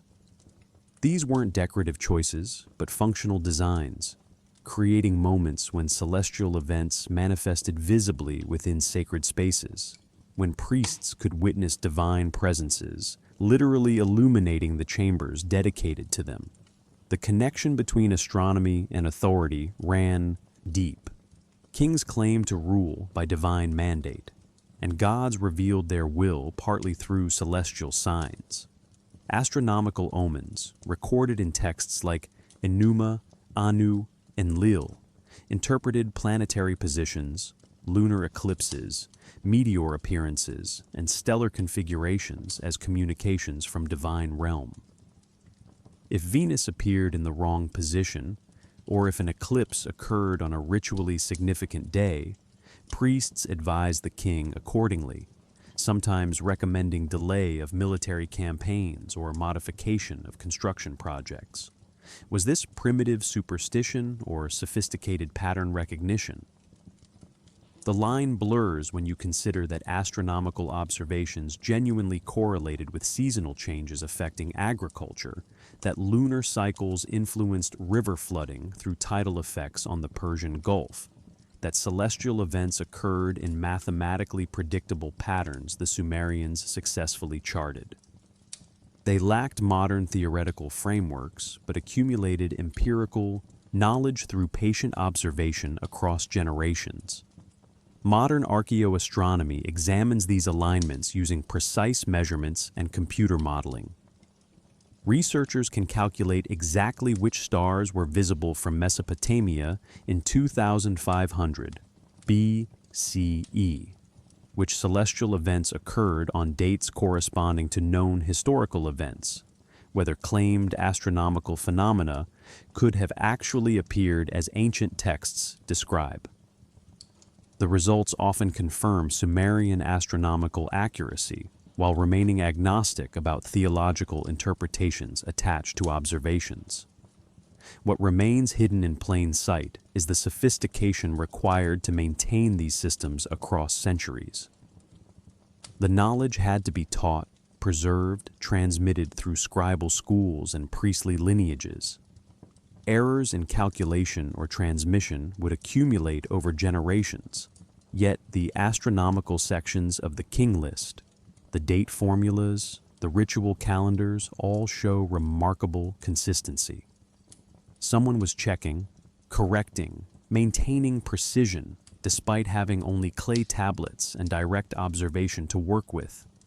The stars that priests watched from ziggurat platforms 4,000 years ago still turn overhead tonight, visible from the same latitudes if you travel far enough from cities to escape light pollution. The astronomical knowledge encoded in temple alignments and ritual calendars represents achievement as impressive as architectural monuments. evidence that the bloodlines chosen to lead did indeed possess capabilities beyond ordinary human groups, whether through divine selection or accumulated cultural transmission of systematic observation techniques. Divination formed the hidden language through which gods communicated and kings sought guidance before crucial decisions. The divine spoke not in words, but through signs requiring trained interpretation, patterns visible in sacrificed sheep livers, in oil dropped on water, in smoke rising from incense, in the positions of planets, against fixed stars. Liver divination, called hepatoscopy, became the most sophisticated form. Priests sacrificed sheep ritually, removed the liver, and examined its structure for anomalies, enlarged lobes, unusual coloration, unexpected shapes in specific zones. Clay liver models, preserved in museums worldwide, show how this worked. These training tools, marked with cuneiform annotations, divided the liver into regions, each corresponding to different deities or areas of concern. A mark in this zone indicated military danger. An anomaly there suggested divine displeasure requiring increased offerings. The logic seems strange until you recognize the underlying assumption. The gods shaped reality, including the internal organs of animals selected for sacrifice. If you asked the gods whether to attack a neighboring city, and the sacrificed sheep's liver showed specific patterns, that represented divine response to your question. The system worked only if you believed gods actively participated in each moment, that nothing happened by random chance, that divine will manifested throughout creation, including in animal anatomy. Modern skepticism dismisses this as magical thinking, pattern recognition applied to random biological variation. But consider the psychological function. Kings face decisions affecting thousands of lives: when to plant, whether to fight, which official to trust. Making these choices alone, relying purely on personal judgment, carried crushing responsibility. Divination distributed that burden, allowed consultation with forces beyond human limitation, provided confirmation or warning that decisions aligned or conflicted with cosmic order. The ritual itself required precision. Wrong procedures invalidated results. The sheep had to be unblemished, selected according to strict criteria. Sacrificial prayers had to be recited correctly. The examination had to follow established protocols, trained specialists checking each liver zone systematically. Recorded omens from previous divinations were consulted, building databases correlating liver anomalies with subsequent outcomes, attempting to decode the divine language through empirical pattern, matching across decades or centuries. Alternative views of Sumerian divination have emerged in recent scholarship. Some researchers suggest it functioned as decision-making technology, forcing leaders to explicitly formulate questions, consider multiple outcomes, and submit choices to review by priestly specialists whose training and experience provided valuable perspective. The supernatural framework enabled this consultation without threatening royal authority, since the king followed divine guidance rather than deferring to human advisors. Astronomical omens operated similarly. The text Enuma Anu Enlil, eventually running to 70 tablets after centuries of compilation, cataloged thousands of correlations. If on the first day of Nisanu Venus appears in the east, the crops will prosper. If an eclipse occurs in the month of Tammuz, the king's life is in danger. These weren't random associations, but accumulated observations, attempts to find meaning in celestial patterns, to decode messages God sent through planetary movements. Perhaps the most mysterious aspect is how this system persisted through obvious failures. Divination must have sometimes predicted wrongly. Battles were fought despite favorable omens and lost. Harvests failed despite propitious signs.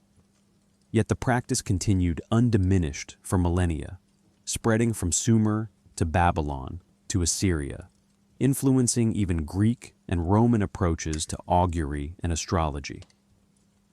Either the hits outnumbered the misses sufficiently to maintain credibility, or the interpretive flexibility allowed retroactive explanation of unexpected outcomes, or people needed the psychological comfort of cosmic consultation, regardless of empirical accuracy. The silence around actual belief remains profound. No Sumerian text survives saying, "I don't really believe the gods speak through sheep livers, but we maintain the practice for political reasons." The public record shows consistent treatment of divination as genuine communication channel. Private doubts, if they existed, went unrecorded or were successfully suppressed by authorities whose legitimacy partly rested on claims of divine selection, requiring divine consultation. Modern archaeology treats these practices as cultural phenomena worth studying without judging truth claims. We can excavate liver models, translate omen texts, map how divination integrated into royal decision-making, without needing to determine whether gods actually communicated through viscera and stars. The historical fact is that Sumerians believed this, acted on these beliefs, organized significant portions of their civilization around these communications with unseen realms. What remains hidden is the subjective experience. Did priests examining livers feel divine presence? Did kings awaiting omen interpretation experience genuine uncertainty about cosmic will? We have the external mechanics, but not the internal phenomenology, the clay models, but not the consciousness that used them, the ritual texts, but not the spiritual reality they claimed to access. How did knowledge survive across centuries when lifespans measured decades and catastrophes regularly destroyed cities? The answer lies in institutional memory, in training systems designed to preserve and transmit information beyond any individual's lifetime, in technologies that turned fragile human knowledge into durable cultural inheritance. Scribal education formed the primary mechanism. The Aduba, literally tablet house, functioned as school and professional guild, training young men, rarely women, in the complex cuneiform script and the vast body of knowledge it encoded. Students began around age 7, spending years memorizing sign forms, practicing on cheap clay tablets that could be smoothed and reused, gradually advancing to copying literary and administrative texts. The curriculum was conservative by design. Students copied the king list, memorized hymns composed centuries earlier, practiced mathematical problems using traditional methods. This conservatism served preservation, ensuring each generation learned exactly what previous generations knew, minimizing drift and innovation that might corrupt transmitted knowledge. The goal wasn't original thinking, but perfect replication. Scribes who could reproduce texts letter perfect from memory or earlier copies. Standardization emerged from this training. By the Ur-3 period around 2100 BCE, administrative documents from across the empire showed consistent formatting, terminology, and calculation methods. A scribe trained in Ur could work in Nippur without relearning systems. The bureaucracy operated on shared protocols transmitted through scribal schools, creating information infrastructure that functioned reliably across geographic distances. Perhaps most remarkable was the library at Nippur, the religious center of Sumer, where the most complete king list copies were found.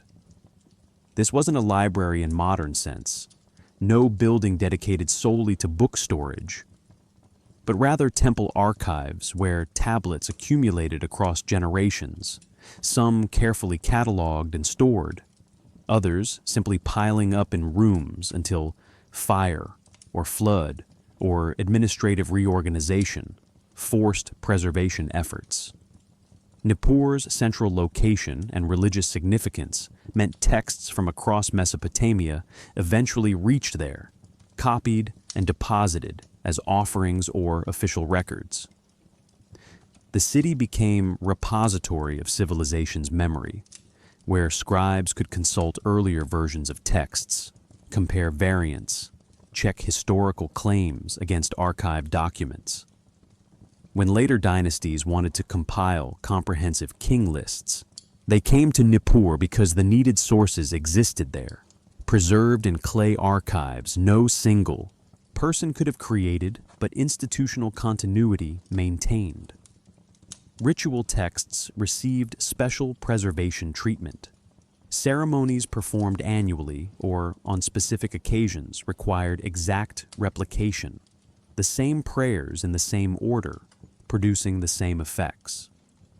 These texts were copied onto higher quality tablets, stored in secure locations, consulted by priests preparing for upcoming festivals. The continuity mattered theologically. Performing ritual differently might offend gods or break cosmic patterns that depended on precise repetition. Cylinder seals provided another preservation technology. These small carved stones passed through families across generations, heirlooms carrying identity and authority. Royal seals bore dynastic imagery, establishing visual continuity between current kings and legendary predecessors.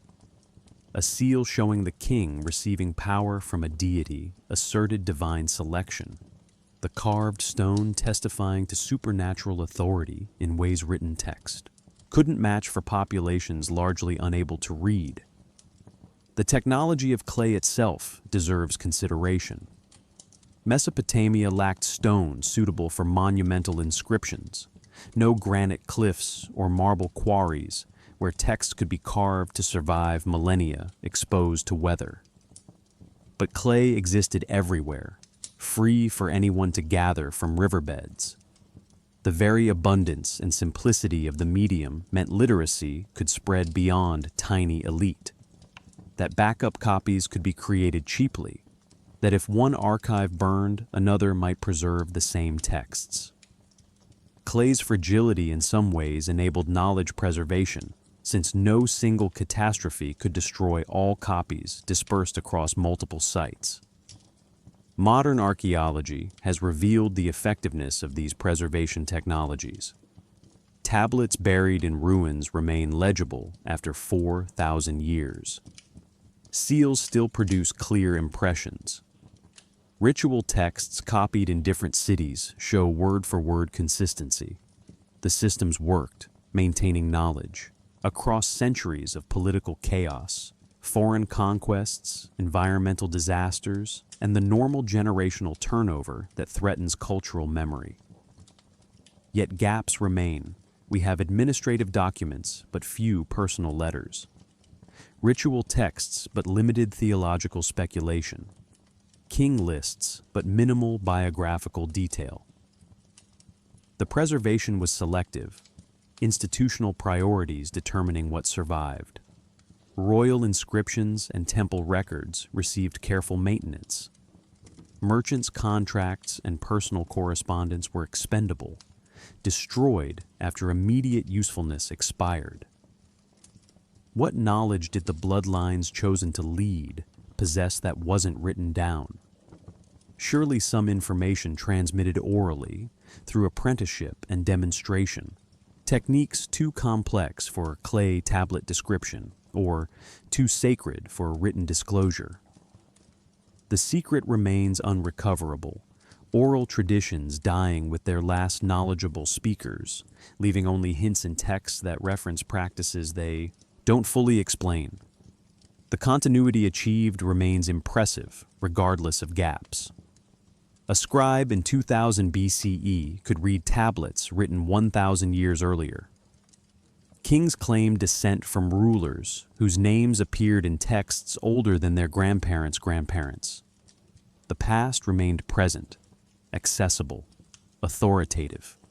and technologies of preservation, scribal training, temple archives, clay and seal, and ritual repetition, transformed ephemeral human memory into civilization's collective inheritance. Knowledge outlasting any individual bloodline, yet attributed to bloodlines gods supposedly chose to guard and transmit it. The king list invites questions it cannot definitively answer. Why record impossible reign lengths if the goal was historical accuracy? What actual events, if any, underlie the claim that kingship descended from heaven? Were the named bloodlines genuinely special, or was the entire document sophisticated political propaganda masking the ordinary violence through which power actually transfers? Mainstream archaeology treats the king list primarily as ideological construct. Scholars like Thorkild Jakobsen, who produced the definitive English translation in 1939, emphasized its function as political legitimization. Later dynasties, particularly the Ur-3 kings, who standardized the text around 2100 BCE, needed to justify their rule over fractious city-states that had warred for centuries. By creating a single unbroken succession of rulers stretching back to primordial times, they positioned themselves as inheritors of divine mandate, rather than mere conquerors. The exaggerated antediluvian reign lengths in this reading served to push the origins of kingship beyond human memory, making the institution seem timeless and God-ordained. No one could check whether Alulim actually ruled 28,800 years because the claim referenced times before written records, before witnesses, before verification was possible. The impossibility was the point, establishing sacred origin that couldn't be questioned through normal historical investigation. But alternative interpretations exist, developed by researchers willing to consider that the numbers might encode different information than surface reading suggests. Some scholars propose that ancient Mesopotamians used multiple calendrical systems simultaneously. What we read as years might have originally meant lunar months or seasons or some other time unit. If Alulim's 28,800 years actually meant 28,800 months, his reign becomes 2,400 solar years, still impossible but less absurdly so.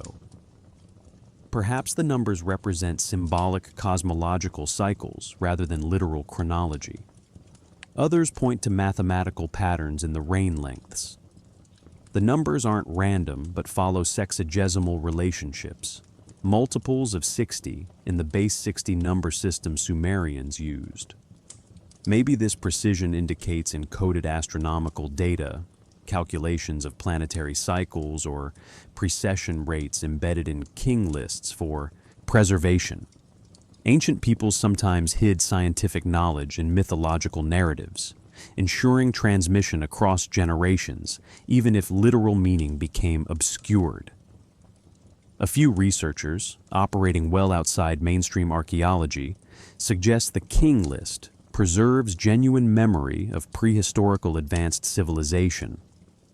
They note flood myths appearing across cultures worldwide, ask whether catastrophic events at the end of Ice Age might explain both the ubiquitous flood stories and the king list's division between antediluvian and post-flood dynasties.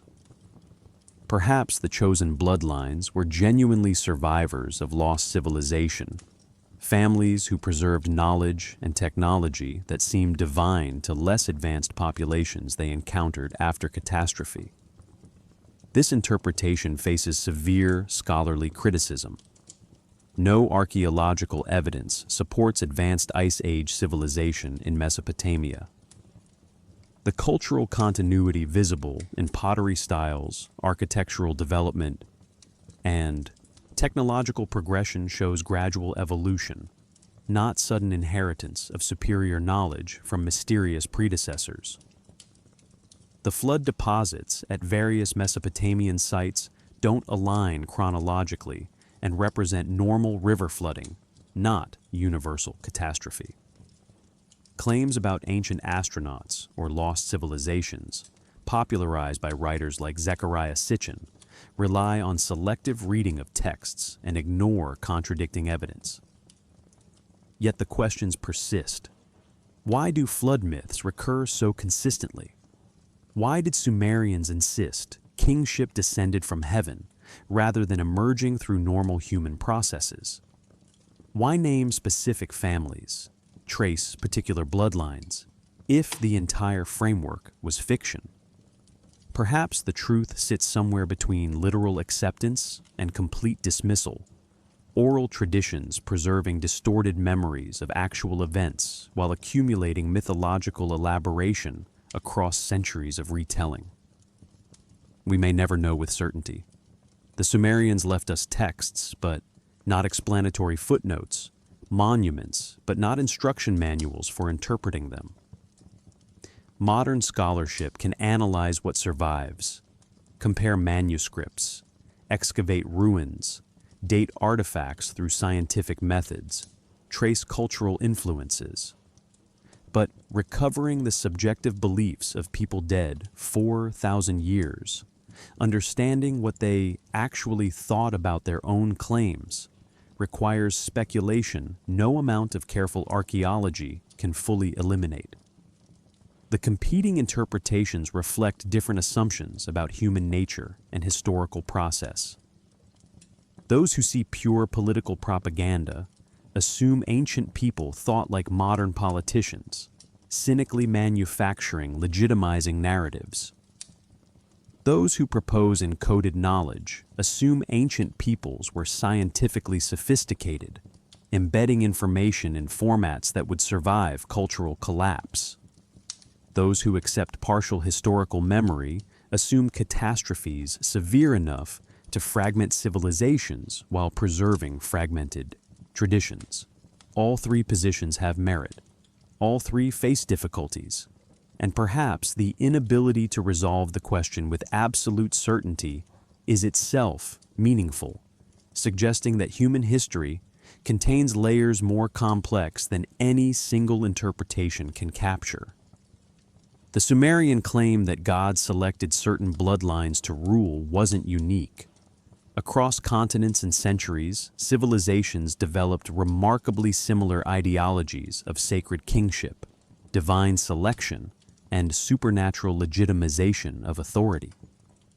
Either humans independently invented these patterns, or knowledge diffused across cultures, or the patterns reflect something fundamental about how power operates and how humans psychologically process hierarchy.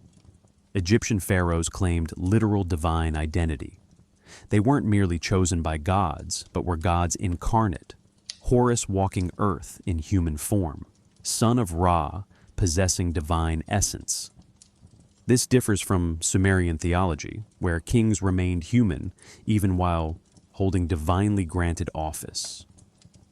Yet both systems solve the same problem: how to justify one person's supreme authority over thousands, how to make obedience seem natural rather than imposed.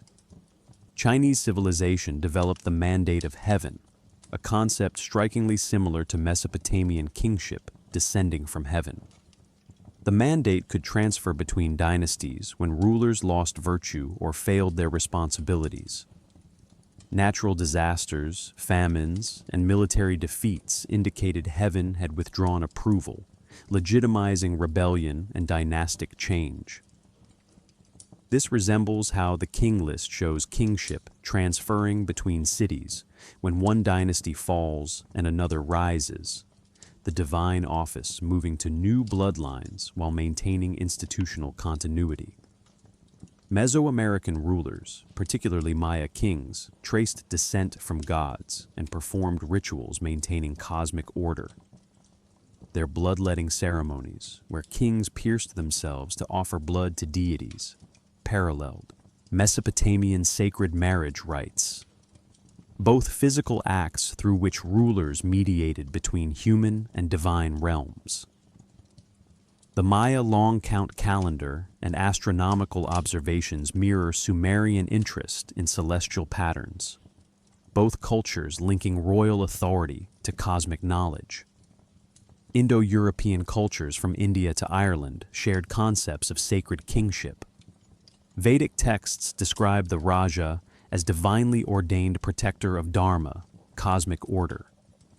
Celtic legends tell of kings whose fitness to rule was confirmed or denied by the land itself, sovereignty goddesses who either accepted or rejected kings through sexual union. Germanic traditions held that royal bloodlines descended from gods like Odin, particular families carrying divine right to rulership. Are these similarities evidence of diffusion, ancient cultures influencing each other through trade and migration? Possible, though the geographic distances and chronological spreads make direct transmission difficult to demonstrate. Agricultural societies in Mesopotamia and Mesoamerica developed independently, separated by oceans and thousands of years, yet arrived at comparable political theologies. Perhaps the patterns reflect universal human psychology. Hierarchy seems to require legitimization beyond mere force. People obey more reliably when they believe authority comes from sources greater than human ambition. Gods, heaven, cosmic order, sacred tradition. Creating ideologies of divine selection, chosen bloodlines, supernatural validation, serves practical functions in complex societies where coercion alone cannot maintain order. Or perhaps, as some alternative researchers propose, the similarities hint at diffusion from much earlier common source.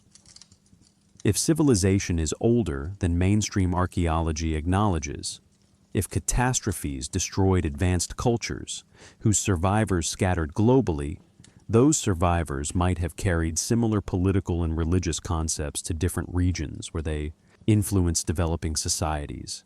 This explanation faces enormous evidential challenges, but cannot be absolutely disproven. The Sumerian king list stands within this global pattern of sacred kingship ideologies. Its specific claims, bloodlines chosen before the flood, authority descending from heaven, dynasties succeeding each other in divinely ordained sequence, echo themes found in Egyptian, Chinese, Mesoamerican, and Indo-European traditions. Whether this reflects independent invention, cultural diffusion, or inheritance from hypothetical earlier civilization, the pattern itself is undeniable. We may never conclusively determine which explanation is correct. Archaeological evidence supports gradual independent development in most regions. Textual and linguistic analysis shows limited contact between ancient Mesopotamia and distant cultures. Yet the human capacity for wonder persists, asking whether the official narrative captures full complexity, whether mysteries remain beneath the accepted understanding. What we can say with confidence is that humans across the world, building the first complex societies, felt need to claim supernatural authorization for political authority. The powerful weren't content to rule by force alone. They needed stories, myths, genealogies connecting them to divine sources, bloodlines traced back to moments when gods walked Earth and selected particular families for sacred responsibilities. These stories shaped history. They justified wars, legitimized dynasties, determined who could rule and who must obey. They concentrated resources, focused labor, created monuments and texts that survive millennia after the kings who commissioned them turned to dust. The claims may have been political theater or encoded truth, or some mixture we can no longer fully untangle, but their effects were undeniably real, carving trajectories into human civilization that we still navigate today. The questions endure alongside the ruins. Why these families? Why divine selection? Why does authority require supernatural validation? And perhaps most fundamentally, does the persistence of these patterns across cultures and millennia reveal something true about the nature of power, leadership, and human social organization that our modern skepticism has forgotten? We stand uncertain before mysteries that clay tablets and stone monuments preserve but cannot fully explain. The Sumerian king list didn't disappear when Sumerian civilization fell. Later, cultures adopted, adapted, and continued the tradition, recognizing value in the concept that legitimate rulership required connection to primordial divine selection, that power needed genealogical justification stretching back beyond human memory. The Akkadian Empire, which conquered Sumer around 2300 BCE under Sargon the Great, incorporated Sumerian political theology while adding their own claims. Sargon, who rose from obscure origins, couldn't claim descent from established dynasties listed in the king list.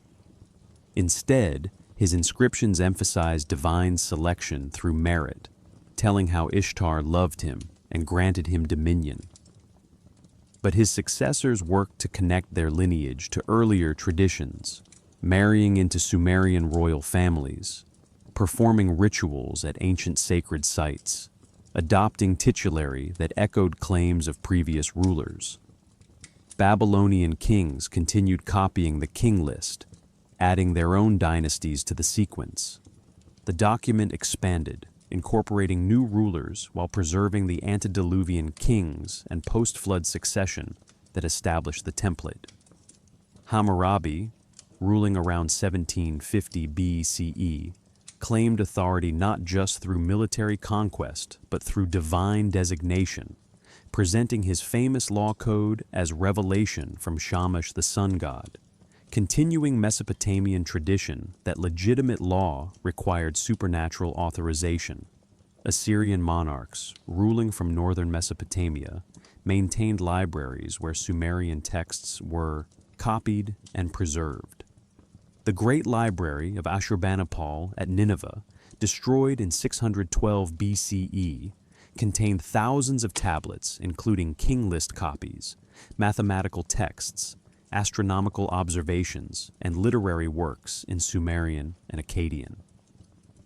When the library burned, the fire that destroyed the empire inadvertently preserved the tablets, baking clay to ceramic hardness that has endured 2,600 years.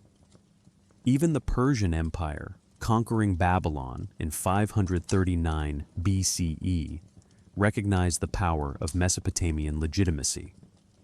Cyrus the Great presented himself not as foreign conqueror, but as chosen by Marduk, chief Babylonian deity, to restore proper order after corrupt kings. His propaganda adopted local theological frameworks, claiming continuity with ancient traditions rather than revolutionary change. The cylinder announcing his victory, inscribed in Akkadian, follows conventions established 2 millennia earlier, when Sumerian kings first claimed divine selection. Hebrew scripture, composed partly during and after Babylonian exile in the 6th century BCE, shows clear influence from Mesopotamian traditions. Genesis flood narrative parallels the Epic of Gilgamesh and underlying Sumerian flood myths. The Table of Nations in Genesis 10, listing descendants of Noah and their kingdoms, structurally resembles king list format. Some scholars suggest Genesis 1 to 11 represents Hebrew reinterpretation of Mesopotamian traditions, monotheistic reworking of polytheistic source material. The traditions faded slowly. Alexander the Great's conquest in 331 BCE brought Greek language and culture, gradually displacing cuneiform literacy. The last dated cuneiform tablet comes from 75 CE, over 4 centuries after cuneiform had ceased being living script, maintained only by small groups of priests and scholars guarding traditions no longer relevant to Hellenized world. Then silence. 15 centuries of forgetting. Cuneiform became unreadable mystery. Ruins eroded into tells covered by desert sand and settlement, debris. The king list's claims about divine bloodlines and antediluvian dynasties survived only in distorted echoes. Biblical references, Greek historical accounts, fragments preserved in later texts that mentioned but didn't understand the sources they copied.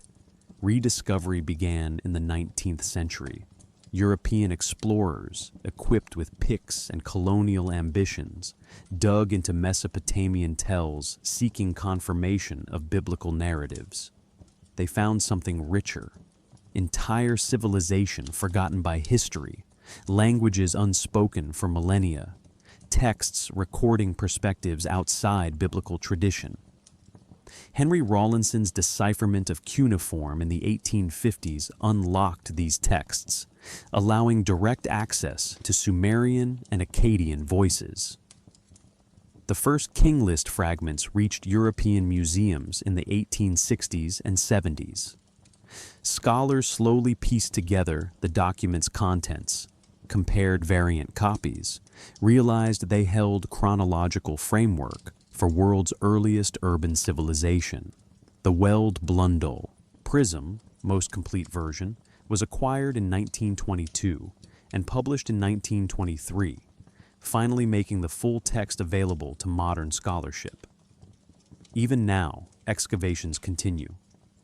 Iraqi archaeologists work at Uruk, Nippur, when political conditions allow. International teams apply new technologies, ground-penetrating radar mapping buried structures, satellite imagery revealing ancient canal systems, isotope analysis tracing where materials originated, DNA studies examining skeletal remains from royal burials.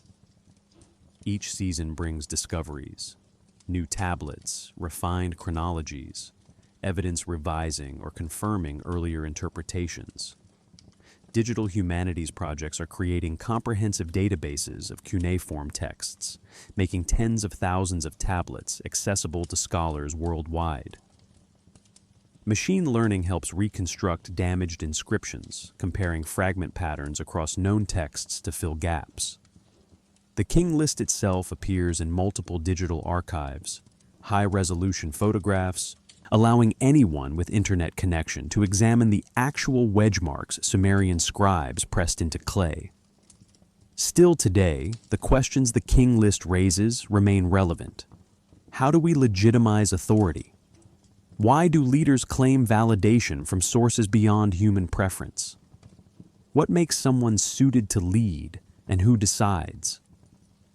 These aren't purely ancient concerns, but ongoing negotiations in every society, every organization, every group that must determine who has authority and why others should follow.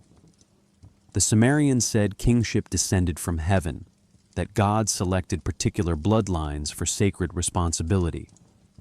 We might use different language, democratic mandates, constitutional authority, meritocratic selection, but we're still grappling with the same fundamental question. What makes power legitimate? Their answer, preserved in clay that has outlasted their civilization, suggests that humans need stories connecting present authority to deeper sources. Whether we believe those sources are divine, traditional, constitutional, or rational, we seem unable to accept that power justifies itself simply by existing. We require narratives, genealogies, frameworks that make authority seem natural, inevitable, properly ordered rather than merely imposed. The legacy continues in us, the listeners lying in darkness considering these ancient claims. We inherit the questions even if we've forgotten where they came from. We navigate hierarchies, recognize authorities, grant or withhold legitimacy based on criteria we rarely examine. The Sumerian scribes who compiled the king list 4,000 years ago were working through the same puzzles, seeking answers that would bring order to human chaos, stability to civilization always threatening to fragment. They believed they found those answers in divine selection, chosen bloodlines, kingship lowered from heaven at creation's dawn. We may doubt their conclusions, but their questions endure, living questions past, across centuries, waiting for each generation to grapple with them anew. The tablets rest in museum cases now, temperature controlled, humidity monitored, protected behind glass. Small objects that claim to explain the largest questions. Why some rule, why others follow, whether authority comes from heaven or merely human arrangement. Outside those museums, the Mesopotamian plain stretches flat and patient. The Euphrates still flows, though dams and irrigation have changed its course from the channels Sumerian farmers knew. The tells rise above the landscape, archaeological sites where excavations pause during summer heat, resume in cooler months, slowly revealing what 4,000 years of wind and forgetting tried to erase. The stars that priests watched from ziggurat platforms turn overhead unchanged. The same constellations, the same planets wandering their paths, the same moon cycling through phases that once governed ritual calendars and planting seasons. Humans have forgotten the gods those priests served, but the celestial patterns they observed continue, indifferent to whether anyone watches or understands. Perhaps that's the deepest lesson the King List offers. Civilizations rise, make vast claims about divine selection and eternal authority, build monuments meant to last forever. Then they fall, are forgotten, lie buried under sand until archaeologists piece together fragments of their certainty. The claims about chosen bloodlines, about kingship descending from heaven, about antediluvian rulers spanning impossible ages. These seem absurd from 4 millennia distant, obvious mythology dressed in historical clothing. Yet the people who made those claims weren't fools. They were solving real problems, creating frameworks for cooperation at scales humanity had never attempted, building the first cities and laws and writing systems. Their theology of sacred kingship, whatever we think of its literal truth, enabled achievements that shaped every civilization afterward. We remember them now not because their claims proved true, but because they dared to make claims at all, to insist that human life could be organized around principles beyond immediate survival, that authority could serve purposes higher than personal ambition, that leadership carried sacred responsibilities to forces greater than the leader's own interests. The mystery endures. Why certain families? Why divine selection? Why did the first civilization believe power came from heaven rather than earth? Maybe the question is the point. Maybe humans need mysteries to contemplate, puzzles that resist final answers, depths we can explore without exhausting. The King List gives us that, a text we can read and measure, and date and analyze, yet whose deepest meanings remain elusive, open to interpretation, resistant to certainty. The wind moves over the tells tonight, carrying dust from ruins where kings once ruled, who claimed descent from rulers who supposedly lived thousands of years before written memory. The stone foundations remain, eroded but present. The clay tablets persist, fragile yet enduring, and the silence settles, patient as the stars, waiting as it has always waited for someone to ask again the questions that have no final answers. Why these bloodlines? Why from heaven? Why this claim? And what did it mean? The stillness holds the questions gently, offering no conclusions, only the peaceful acknowledgement that some mysteries outlive their civilizations, that the search for understanding matters more than certainty, that wondering itself is a kind of answer. Somewhere in darkness, clay rests in museum cases. Somewhere above, stars turn through patterns priests once charted. Somewhere between, the questions wait, patient as stone, enduring as starlight, still.